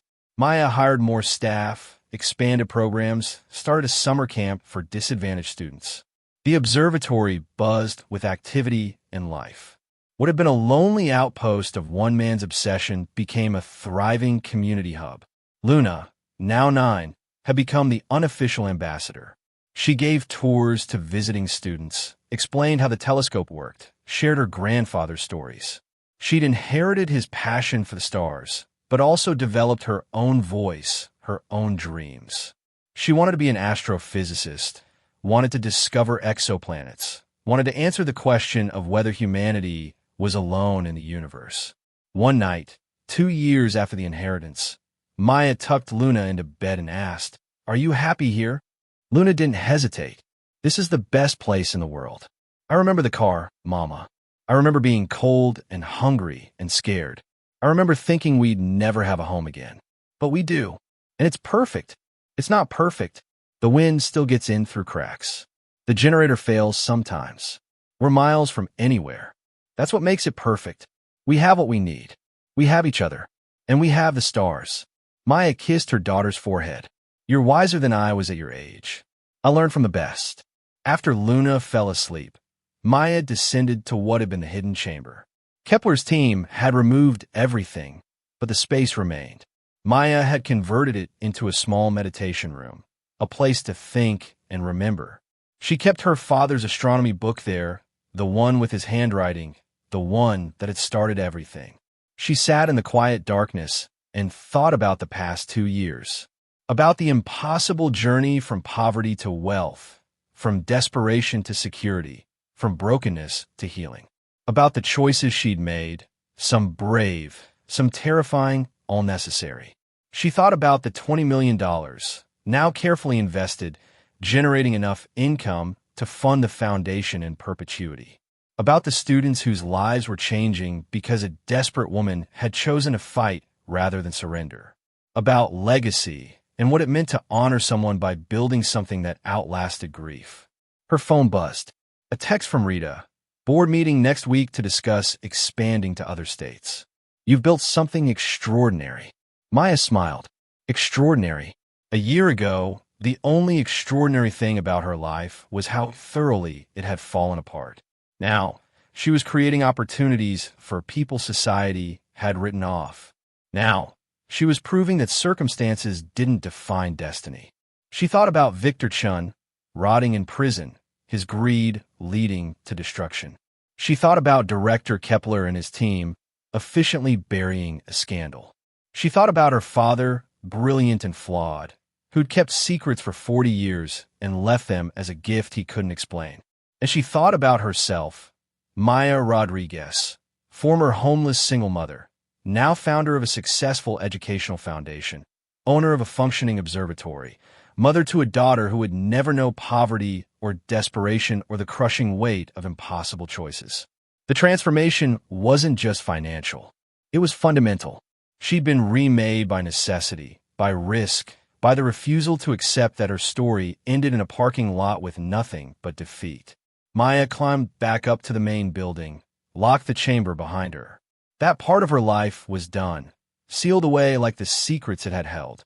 Now came the work of living well, of using the gift she'd been given to create meaning and purpose. She stepped outside into the desert night.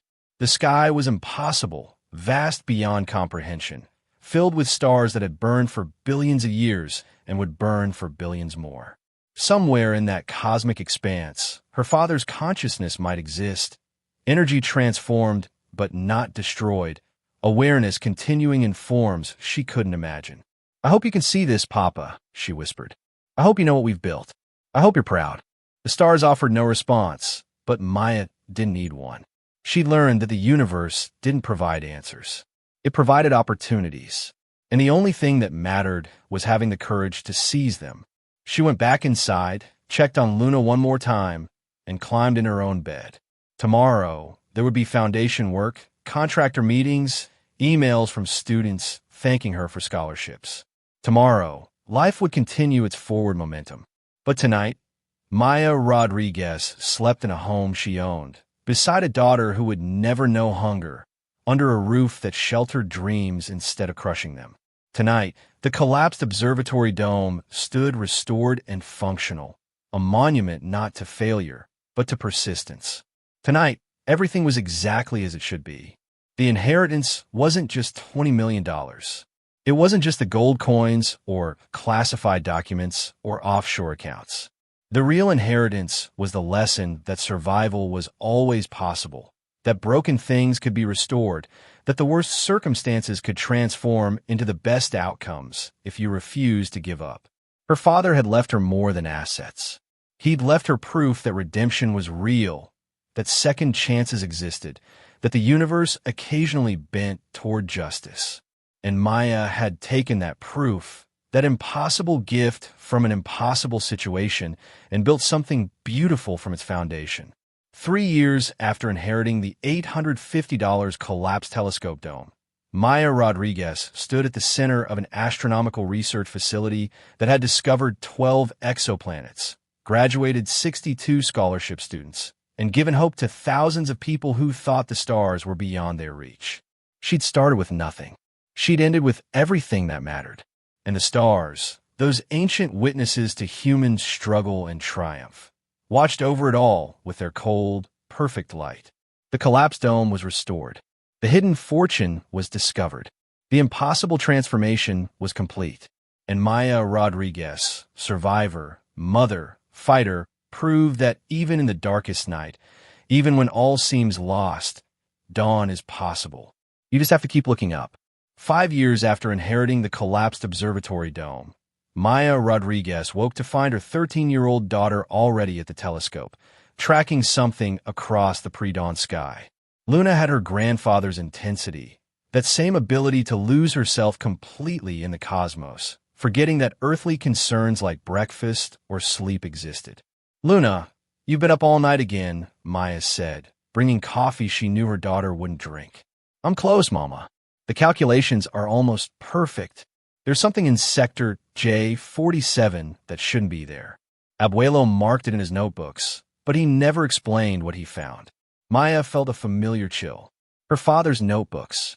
They'd discovered dozens of them over the years, tucked into corners of the observatory, filed in storage areas, hidden behind panels.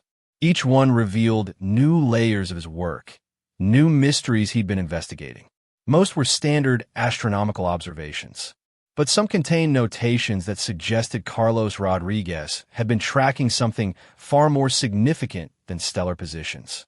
What kind of something? Luna pulled up her computer screen, showing star charts overlaid with her grandfather's handwritten notes. He called it the Shepherd Signal. He documented it for 17 years, from 1984 to 2001. Then his notes just stop. "But Mama, if his calculations were right, the signal should be repeating right now. And I think I found it." The Rodriguez Foundation had grown beyond anything Maya had imagined. What had started as a small scholarship program now operated in 12 states, had an endowment of $180 million, and had helped over 400 students pursue careers in science and astronomy. The observatory itself had become a respected research facility, partnering with universities and space agencies around the world. But success brought visibility, and visibility brought attention Maya had spent 5 years trying to avoid. The call came that afternoon, while Maya was reviewing foundation applications in her office. The newly constructed administrative building sat adjacent to the restored dome, a modern structure that housed staff, computers, and the growing apparatus of a nationally recognized educational program. "Miss Rodriguez, this is Dr. Jennifer Walsh from NASA's Jet Propulsion Laboratory. I'm calling about some recent astronomical data your facility submitted." Maya's heart rate increased. Luna had submitted findings 3 weeks ago, excited about her discovery. Maya hadn't paid much attention, assumed it was teenager enthusiasm about a project that would ultimately lead nowhere. "What about it? Your daughter's work is remarkable.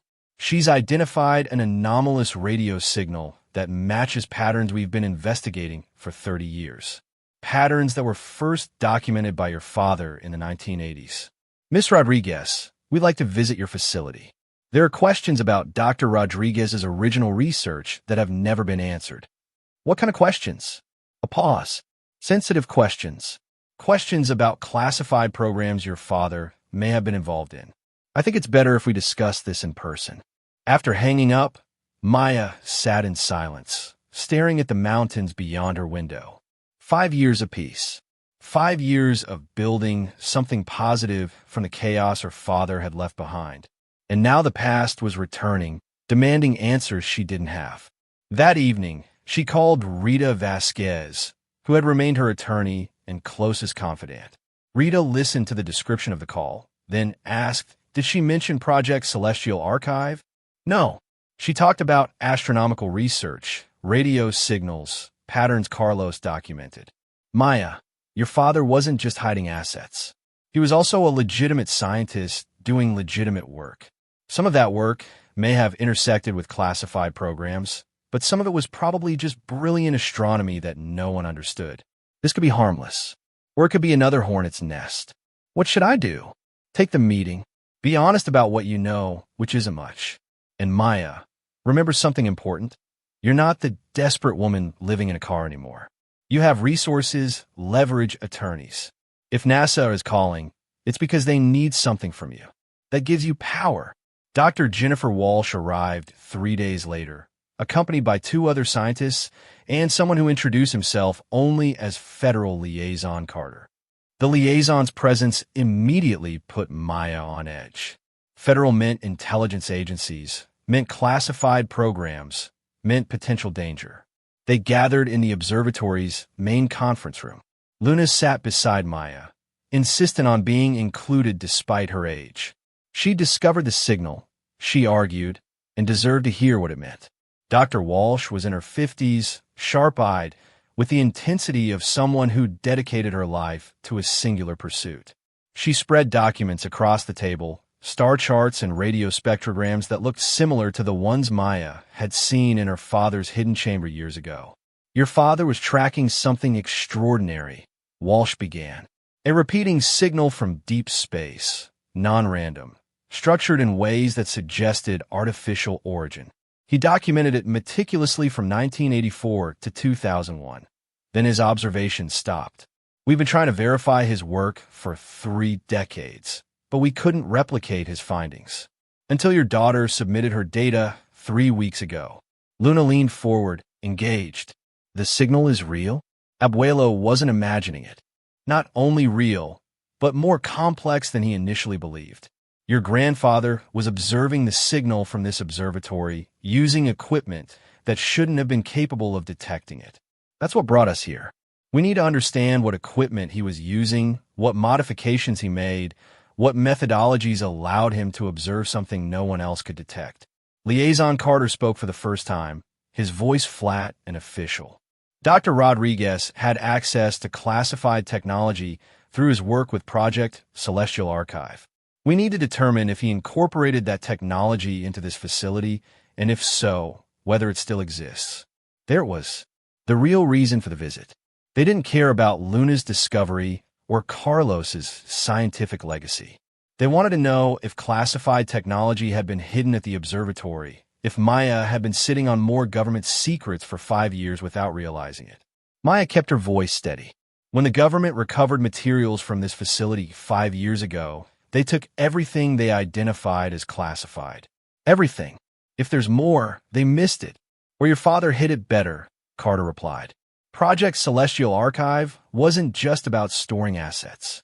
It was also about testing and developing technology away from official facilities, where oversight was minimal. Your father may have been conducting unauthorized experiments. Luna's voice cut through the tension.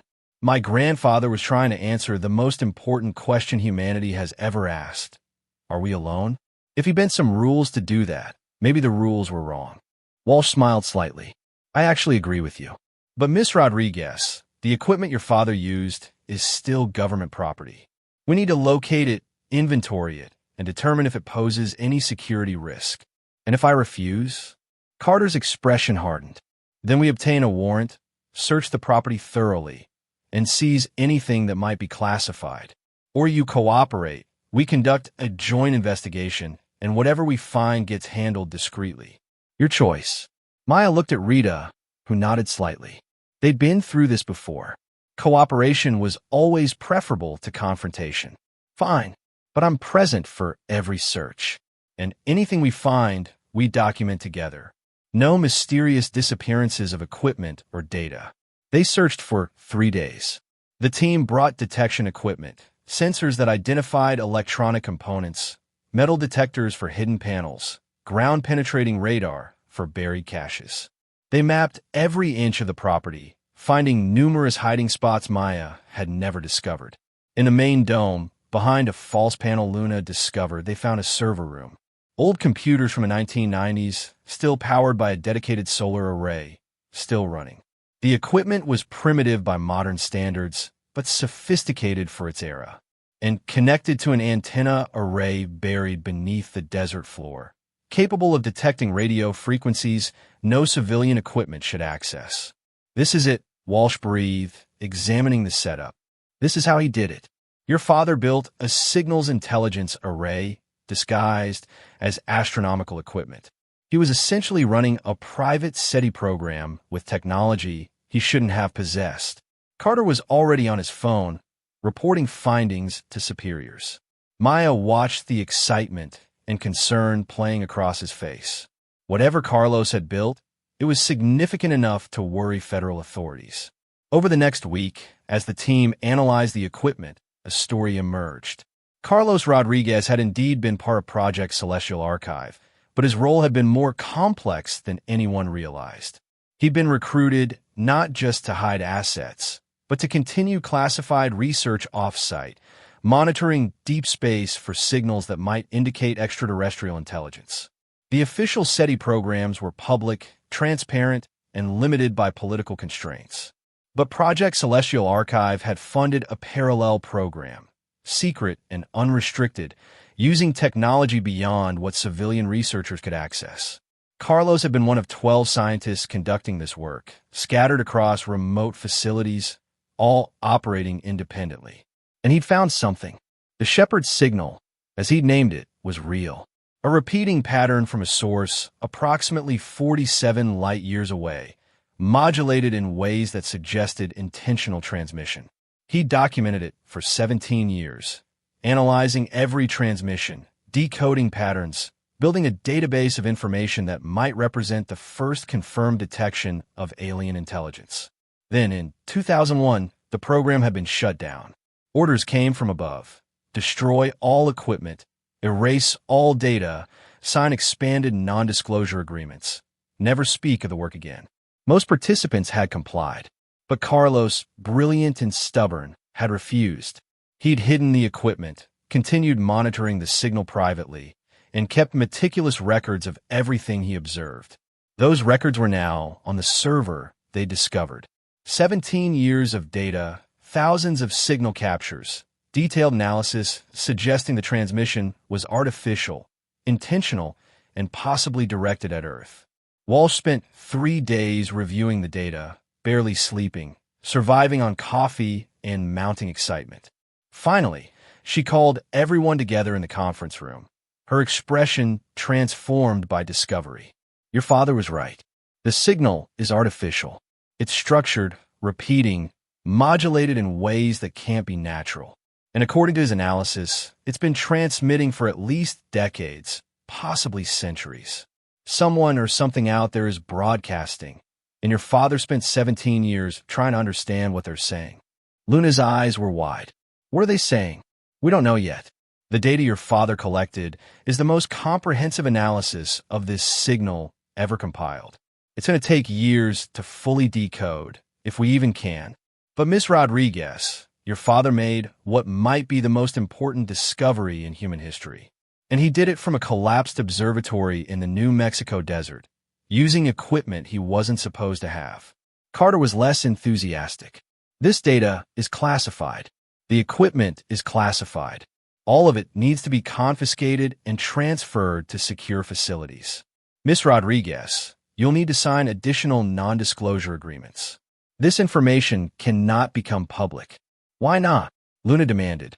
"If Abuelo found proof we're not alone, everyone should know. It belongs to humanity, not the government. Because it would cause panic, societal disruption, religious turmoil, economic collapse. The public isn't ready for this information." Maya had been quiet through all of this, processing the magnitude of what they discovered. Her father hadn't just hidden gold in documents. He'd hidden evidence of extraterrestrial intelligence, evidence the government wanted to suppress. And now she faced a choice remarkably similar to the one 5 years ago: surrender everything quietly or fight for something larger than personal security. But this time, she wasn't desperate. This time, she had resources and leverage. And this time, the stakes were bigger than one family survival. "No," Maya said quietly. Everyone turned to look at her. Carter's expression hardened. I'm sorry. No, you're not taking the data. You're not confiscating the equipment. And I'm not signing anything that prevents me from sharing what my father discovered. Miss Rodriguez, you're making a serious mistake. We have legal authority to seize classified materials. Then get a warrant. Take me to court. But understand something, Mr. Carter. I'm not the woman you dealt with 5 years ago. I run a foundation with national visibility. I have attorneys, resources, and a platform. If you try to suppress this information, I'll fight. And I'll do it publicly. How do you think that will play? Government covers up evidence of alien intelligence to prevent panic? That's a story every media outlet in the world will run. Walsh intervened, her voice calm. Maya, I understand your position, but you have to understand ours. Releasing this information without proper context, without preparation, could cause genuine harm. People need to be guided carefully toward accepting something this paradigm shifting. Then work with us. Don't suppress it, manage it. Let Luna present her findings publicly, credited to her grandfather's original research. Let the scientific community verify and analyze the data. Make it an official discovery, not a conspiracy theory. Luna grabbed her mother's hand, squeezing tight. Support and gratitude. Rita had been silent until now, but she leaned forward. My client makes a reasonable proposal. The data becomes public under controlled circumstances, properly vetted and contextualized. You get to manage the narrative, ensure scientific rigor, prevent wild speculation. She gets to honor her father's legacy and allow humanity to benefit from his work. Everybody wins. The negotiation took 2 weeks. Maya refused to back down, despite pressure from multiple federal agencies. She learned something crucial 5 years ago. The government's power came from operating in shadows. Dragged into public light, their leverage evaporated. And Maya had resources now to fight legal battles, to hire expert attorneys, to make this messy enough that suppression became more costly than cooperation. Finally, a compromise emerged. The data would be transferred to NASA and the SETI Institute for verification and analysis. Once verified, Luna would be listed as co-discoverer, with credit to Carlos Rodriguez's original research. The announcement would be made through official channels, with scientific papers published in peer-reviewed journals. The process would take at least 2 years, allowing time for proper verification and public preparation. In exchange, Maya would sign limited non-disclosure agreements covering only the classified technology her father used, not the astronomical discovery itself. The equipment would be transferred to NASA, where it would be declassified and eventually donated back to the Rodriguez Observatory for educational purposes. It wasn't perfect, but it was fair, and it meant Carlos Rodriguez's greatest achievement wouldn't die in darkness. The day after signing the agreement, Maya and Luna climbed to the observation platform at sunset. The Foundation staff had gone home. The facility was quiet, just the two of them and the vast desert sky beginning to fill with stars. Do you think Abuelo knew what he was doing? Luna asked, keeping it secret all those years. I think he was afraid. Afraid the government would destroy his work, afraid no one would believe him, afraid of making claims he couldn't prove. He did what he thought was right with the information he had. I'm going to finish what he started. I'm going to decode that signal, figure out what they're saying. That's my life's work now, Mama. That's what I was meant to do. Maya pulled her daughter close. Luna had grown so much in 5 years. Not just physically, though, she was nearly Maya's height now, but emotionally, intellectually. She transformed from a scared 7-year-old into a confident young woman with purpose and direction. The poverty hadn't broken her. If anything, it had forged her into something stronger. Your grandfather would be so proud of you. I hope so. I hope wherever he is, he knows we didn't waste what he gave us. We took the collapsed dome and the hidden secrets, and we built something good, something that helps people. The Rodriguez Foundation's impact had spread far beyond scholarships. It had become a model for how wealth could be used for genuine social change. Maya had been featured in Forbes, interviewed on 60 Minutes, invited to speak at conferences about philanthropy and education. She'd become a voice for people from poverty, proving that circumstances didn't determine destiny. But she'd also stayed grounded. She still lived at the observatory, still drove a modest car, still remembered what hunger felt like. The money hadn't changed her fundamental values, just enabled her to act on them at scale. That night, Maya couldn't sleep. She kept thinking about the shepherd's signal, about the implications of intelligent life 47 light-years away, about what it meant for humanity's understanding of its place in the universe. She climbed down to what had been the hidden chamber, now converted into a meditation space and memorial to her father. His ashes were there, the ones she hadn't scattered, kept in a simple urn beside his favorite books. She sat in the darkness and spoke to him as if he could hear. "We found it, Papa. We found what you were hiding. Not just the money, but the real treasure. The proof that we're not alone. That the universe is bigger and stranger and more wonderful than anyone imagined. You spent your life searching, and you found what everyone else missed." She paused, tears streaming down her face. "I wish you could have told me. Wish you could have shared this while you were alive. We could have worked on it together. But I understand why you didn't. You were protecting me, protecting Luna, protecting yourself from people who wanted your work buried. But it won't be buried. We're making sure of that. Your name will be remembered not as a janitor's father who died in hospice, but as a brilliant scientist who made one of the most important discoveries in human history. That's your legacy, Papa. That's what you left behind." The darkness offered no response, but Maya felt peace. Real, deep peace. She'd fulfilled the promise she'd made 5 years ago. She'd honored her father, provided for her daughter, and created something meaningful from tragedy. Over the next year, NASA's analysis confirmed Carlos's findings. The shepherd signal was real, artificial, and represented the first verified detection of extraterrestrial intelligence. The announcement, when it came, was carefully orchestrated. Scientific papers published simultaneously in Nature and Science. Press conferences at major universities. Coverage that emphasized scientific rigor and careful analysis. Luna, now 14, stood beside NASA's director as he announced the discovery. She was credited as co-discoverer, the youngest person to make such a significant astronomical finding. Her grandfather's name was prominent in all discussions, his decades of patient observation recognized as groundbreaking work. The public reaction was complex. Some people celebrated, viewing it as humanity's greatest achievement. Others panicked, worried about invasion or religious implications. But mostly, people were simply awed by the magnitude of the universe, by the confirmation that intelligence existed beyond Earth, by the possibility of understanding and perhaps even communicating with another civilization.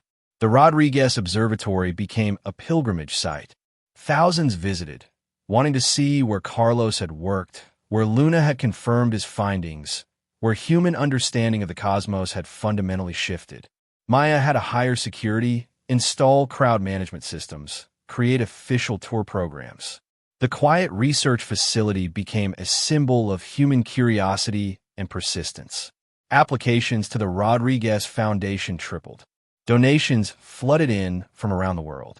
Maya expanded the endowment to $400 million, enough to support the foundation indefinitely. She opened satellite facilities in 5 more states, created international partnerships, established research grants for young scientists working on SETI-related projects. The woman who'd live in a car with $287 to her name now managed one of the world's most influential educational foundations. The woman who'd buried her father unable to afford a proper funeral now attended White House ceremonies receiving medals for scientific achievement. The woman who'd been invisible, dismissed, written off by society now had her voice amplified across global platforms. But success brought unexpected challenges.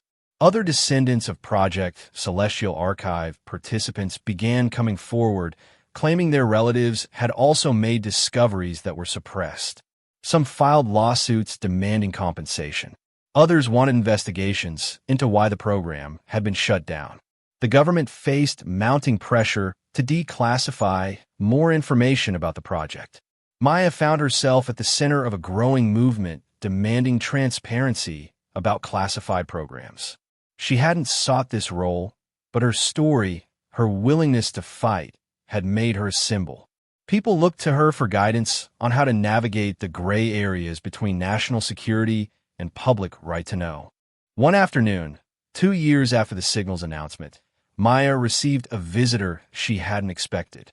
An elderly man, late 70s, introduced himself as Dr. Robert Yamamoto, one of the other 11 scientists from Project Celestial Archive. "I heard what you did," he said, sitting in her office. "How you forced the government to let your father's discovery become public. I wanted to meet you, tell you about the others." Over the next 3 hours, Yamamoto told stories of 12 scientists scattered across remote locations, given classified equipment and told to search for signals, of discoveries that were dismissed, data that was confiscated, warnings that were ignored, of a program that had found multiple anomalous signals from different sources, all suppressed because the government wasn't ready to acknowledge the implications. "Your father was the bravest of us," Yamamoto said. "When they shut down the program, the rest of us complied. We were scared, didn't want to risk prosecution. But Carlos refused. He kept working, kept observing, kept believing the truth mattered more than our comfort. And he was right. Why are you telling me this? Because 3 of us are still alive. And we kept copies of our data, just like Carlos did. We've been waiting for someone brave enough to make it public. Someone with the resources and determination to fight the good fight. That's you, Maya. That's what you've become." Maya felt the weight of expectation settling on her shoulders. "I'm not a hero. I'm just a mother who got lucky with an inheritance. Luck is what you do with opportunity. You could have taken the money and lived quietly. Instead, you built something that matters. You fought for your father's legacy. And now you're in a position to help reveal truths that have been buried for 40 years. 3 months later, the Rodriguez Foundation announced a new initiative, the Celestial Archive Project, a comprehensive effort to locate and verify data from all participants in the original classified program, with the goal of creating a public database of potential extraterrestrial signals. Yamamoto and the other 2 surviving scientists agreed to contribute their data. Families of deceased participants were contacted, hidden caches located, decades of suppressed research brought into light. The government fought initially, threatened legal action, claimed national security concerns. But public opinion had shifted. People wanted transparency. They wanted to know what had been discovered, what evidence existed, what humanity's place in the cosmos truly was. And Maya, with her foundation's resources and platform, led the charge for disclosure. The legal battles took 3 years. Multiple agencies sued to prevent release of classified information. Maya's legal team, led by Rita Vasquez, fought back with arguments about scientific freedom, public interest, and the illegality of the original program. Courts issued contradictory rulings. Appeals went to higher courts. The case eventually reached the Supreme Court. Luna, now 17 and accepted to MIT for astrophysics, testified before Congress about the importance of scientific transparency. Her testimony, delivered with maturity beyond her years, moved even hardened politicians. She spoke about her grandfather's dedication, about the importance of understanding humanity's context in the universe, about how suppressing information served no one's interests. "My grandfather spent 40 years searching the stars," she told the Senate committee. "He found evidence that we're not alone, that intelligence exists beyond Earth, that the universe is trying to communicate with us. Keeping that information classified doesn't protect us. It diminishes us. It says we're too weak, too scared, too small to handle truth. But we're not. Humanity has faced every challenge evolution and history threw at us. We can face this too." The Supreme Court ruled 6-3 in favor of disclosure. The original project, Celestial Archive, had been operated without proper authorization, the court determined. Data collected was therefore not legitimately classified and could be released to appropriate scientific institutions for verification and analysis. Victory felt both enormous and inadequate. Maya had won the legal right to reveal decades of suppressed research.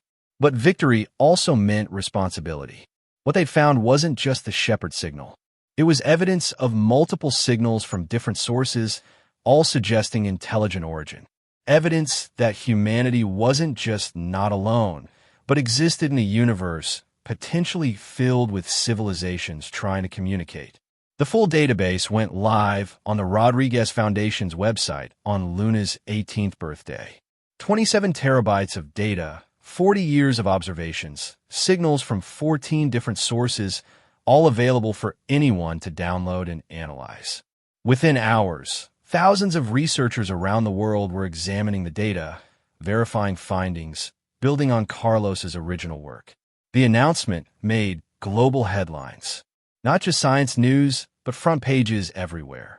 Time magazine's cover showed Luna standing in front of the observatory with the headline, "We are not alone. How a teenager and her dead grandfather changed everything." Maya watched the coverage from her office, feeling surreal. 7 years ago, she'd been sleeping in a car, wondering how to survive another day. Now, she was at the center of possibly the most significant scientific disclosure in human history. The journey from there to here felt impossible, like someone else's life. That evening, the Foundation hosted a celebration. Scientists who'd analyzed the data, students who'd received scholarships, community members who'd supported the observatory, all gathered to mark the moment. Luna gave a speech, thanking her mother, honoring her grandfather, dedicating the discovery to everyone who'd ever looked at the stars and wondered. Maya stood at the edge of the crowd, watching her daughter command attention with natural authority, and felt pride so intense it hurt. This was what the inheritance had really meant. Not the money, though that had been crucial. Not the secrets, though those had changed everything. But the opportunity to transform, to take brokenness and build strength, to take desperation and build determination, to take nothing and build everything that mattered. After the celebration, after the guests had left, Maya and Luna climbed to the observation platform one more time. The desert stretched endlessly around them, the sky impossible with stars, the universe vast and mysterious and suddenly less lonely. "Mama, do you ever regret it?" Luna asked. "The fighting, the stress, the years of legal battles?" "Never. Not even for a second. Because of what we discovered. Because of who you became. The discovery matters, but you matter more. You took the curiosity Abuelo gave you and the opportunities one fought for, and you became someone who changes the world. That's worth every fight, every sleepless night, every moment of fear." Luna leaned against her mother. "I'm going to keep searching. The shepherd signal is just the beginning. There are 13 other signals in the database, and probably thousands more we haven't detected yet. Someone's out there, Mama. Multiple someones. And I'm going to figure out what they're saying. I know you will." They sat in comfortable silence, watching stars will slowly overhead. Maya thought about the journey that had brought them here. The hospital room where her father died. The car where they'd slept. The collapsed dome that had seemed like just another disaster. The hidden chamber that had changed everything. The legal battles and negotiations and moments of terror when it all might have fallen apart. She thought about choices. The choice to accept the inheritance when selling it would have been easier. The choice to investigate the hidden chamber when ignoring it would have been safer. The choice to negotiate with the government instead of surrendering everything. The choice to fight for disclosure when staying quiet would have protected her peace. Every choice had been terrifying. Every choice had carried risk. But every choice had also been right, had moved them toward this moment, toward meaning and purpose and legacy that transcended simple survival. "Your grandfather left us more than secrets," Maya said quietly. "He left us proof that courage matters. That persistence pays off. That even when systems are designed to suppress truth, individuals with determination can change outcomes. That's the real inheritance. Not money or data or discoveries, but the example of someone who refused to give up on what mattered." "And you taught me the same thing," Luna replied. "When we were in the car, when we had nothing, you never stopped fighting. You taught me that circumstances don't define us. Choices do. Actions do. Who we decide to become when everything's falling apart, that's what matters." Maya felt tears on her cheeks. You know what's funny? I thought I was inheriting something from my father. But really, I was creating an inheritance for you. Everything I fought for, everything I built, it was all so you'd have opportunities one never had. So you could pursue dreams without poverty crushing them. So you could become exactly who you were meant to be. Mission accomplished, Mama. They stayed until dawn, watching the stars fade as sunlight reclaimed the sky. The shepherd signal was still out there, 47 light-years away, broadcasting its mysterious message. 13 other signals waited for analysis, promising more discoveries, more questions, more evidence that humanity existed in a universe far stranger and more wonderful than previous generations had imagined. But for Maya, the real wonder was closer. It was her daughter, brilliant and confident and kind, ready to dedicate her life to understanding cosmic mysteries. It was the foundation that would help hundreds more students follow similar paths. It was the observatory, restored and functional, honoring a man who'd spent his life searching for truth. It was the journey from nothing to everything, from broken to whole, from invisible to influential.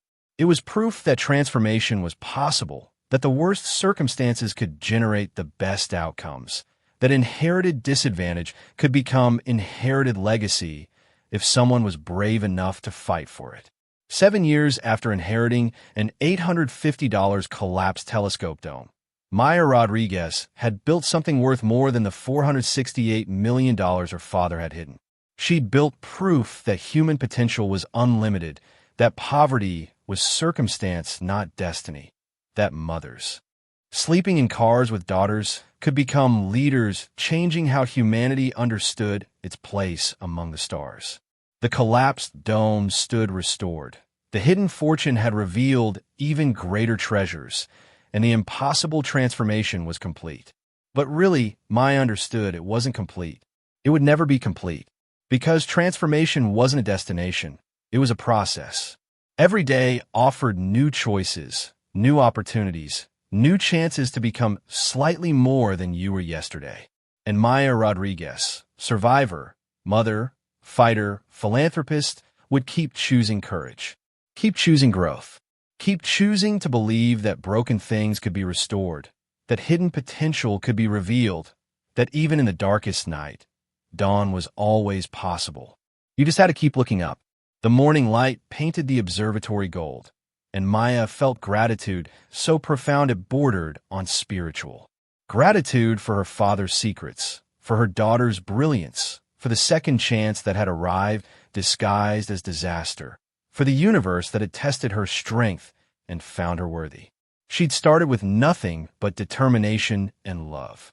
She'd built everything that mattered, and the stars, those ancient witnesses to human struggle and triumph, watched over it all, holding secrets humanity was only beginning to uncover. The inheritance had been revealed. The legacy had been secured. The transformation was eternal. And Maya Rodriguez knew, with absolute certainty, that she'd done exactly what she was meant to do. She'd survived. She'd thrived. She'd built something beautiful from ruins. And that, ultimately, was what inheritance truly meant. Not what you received, but what you created. Not what was given, but what was built. Not where you started, but who you became along the way. The collapsed dome had opened to reveal the universe. And Maya Rodriguez, once homeless and hopeless, had opened her life to reveal that anything was possible. Always. Forever. Under stars that never stopped shining.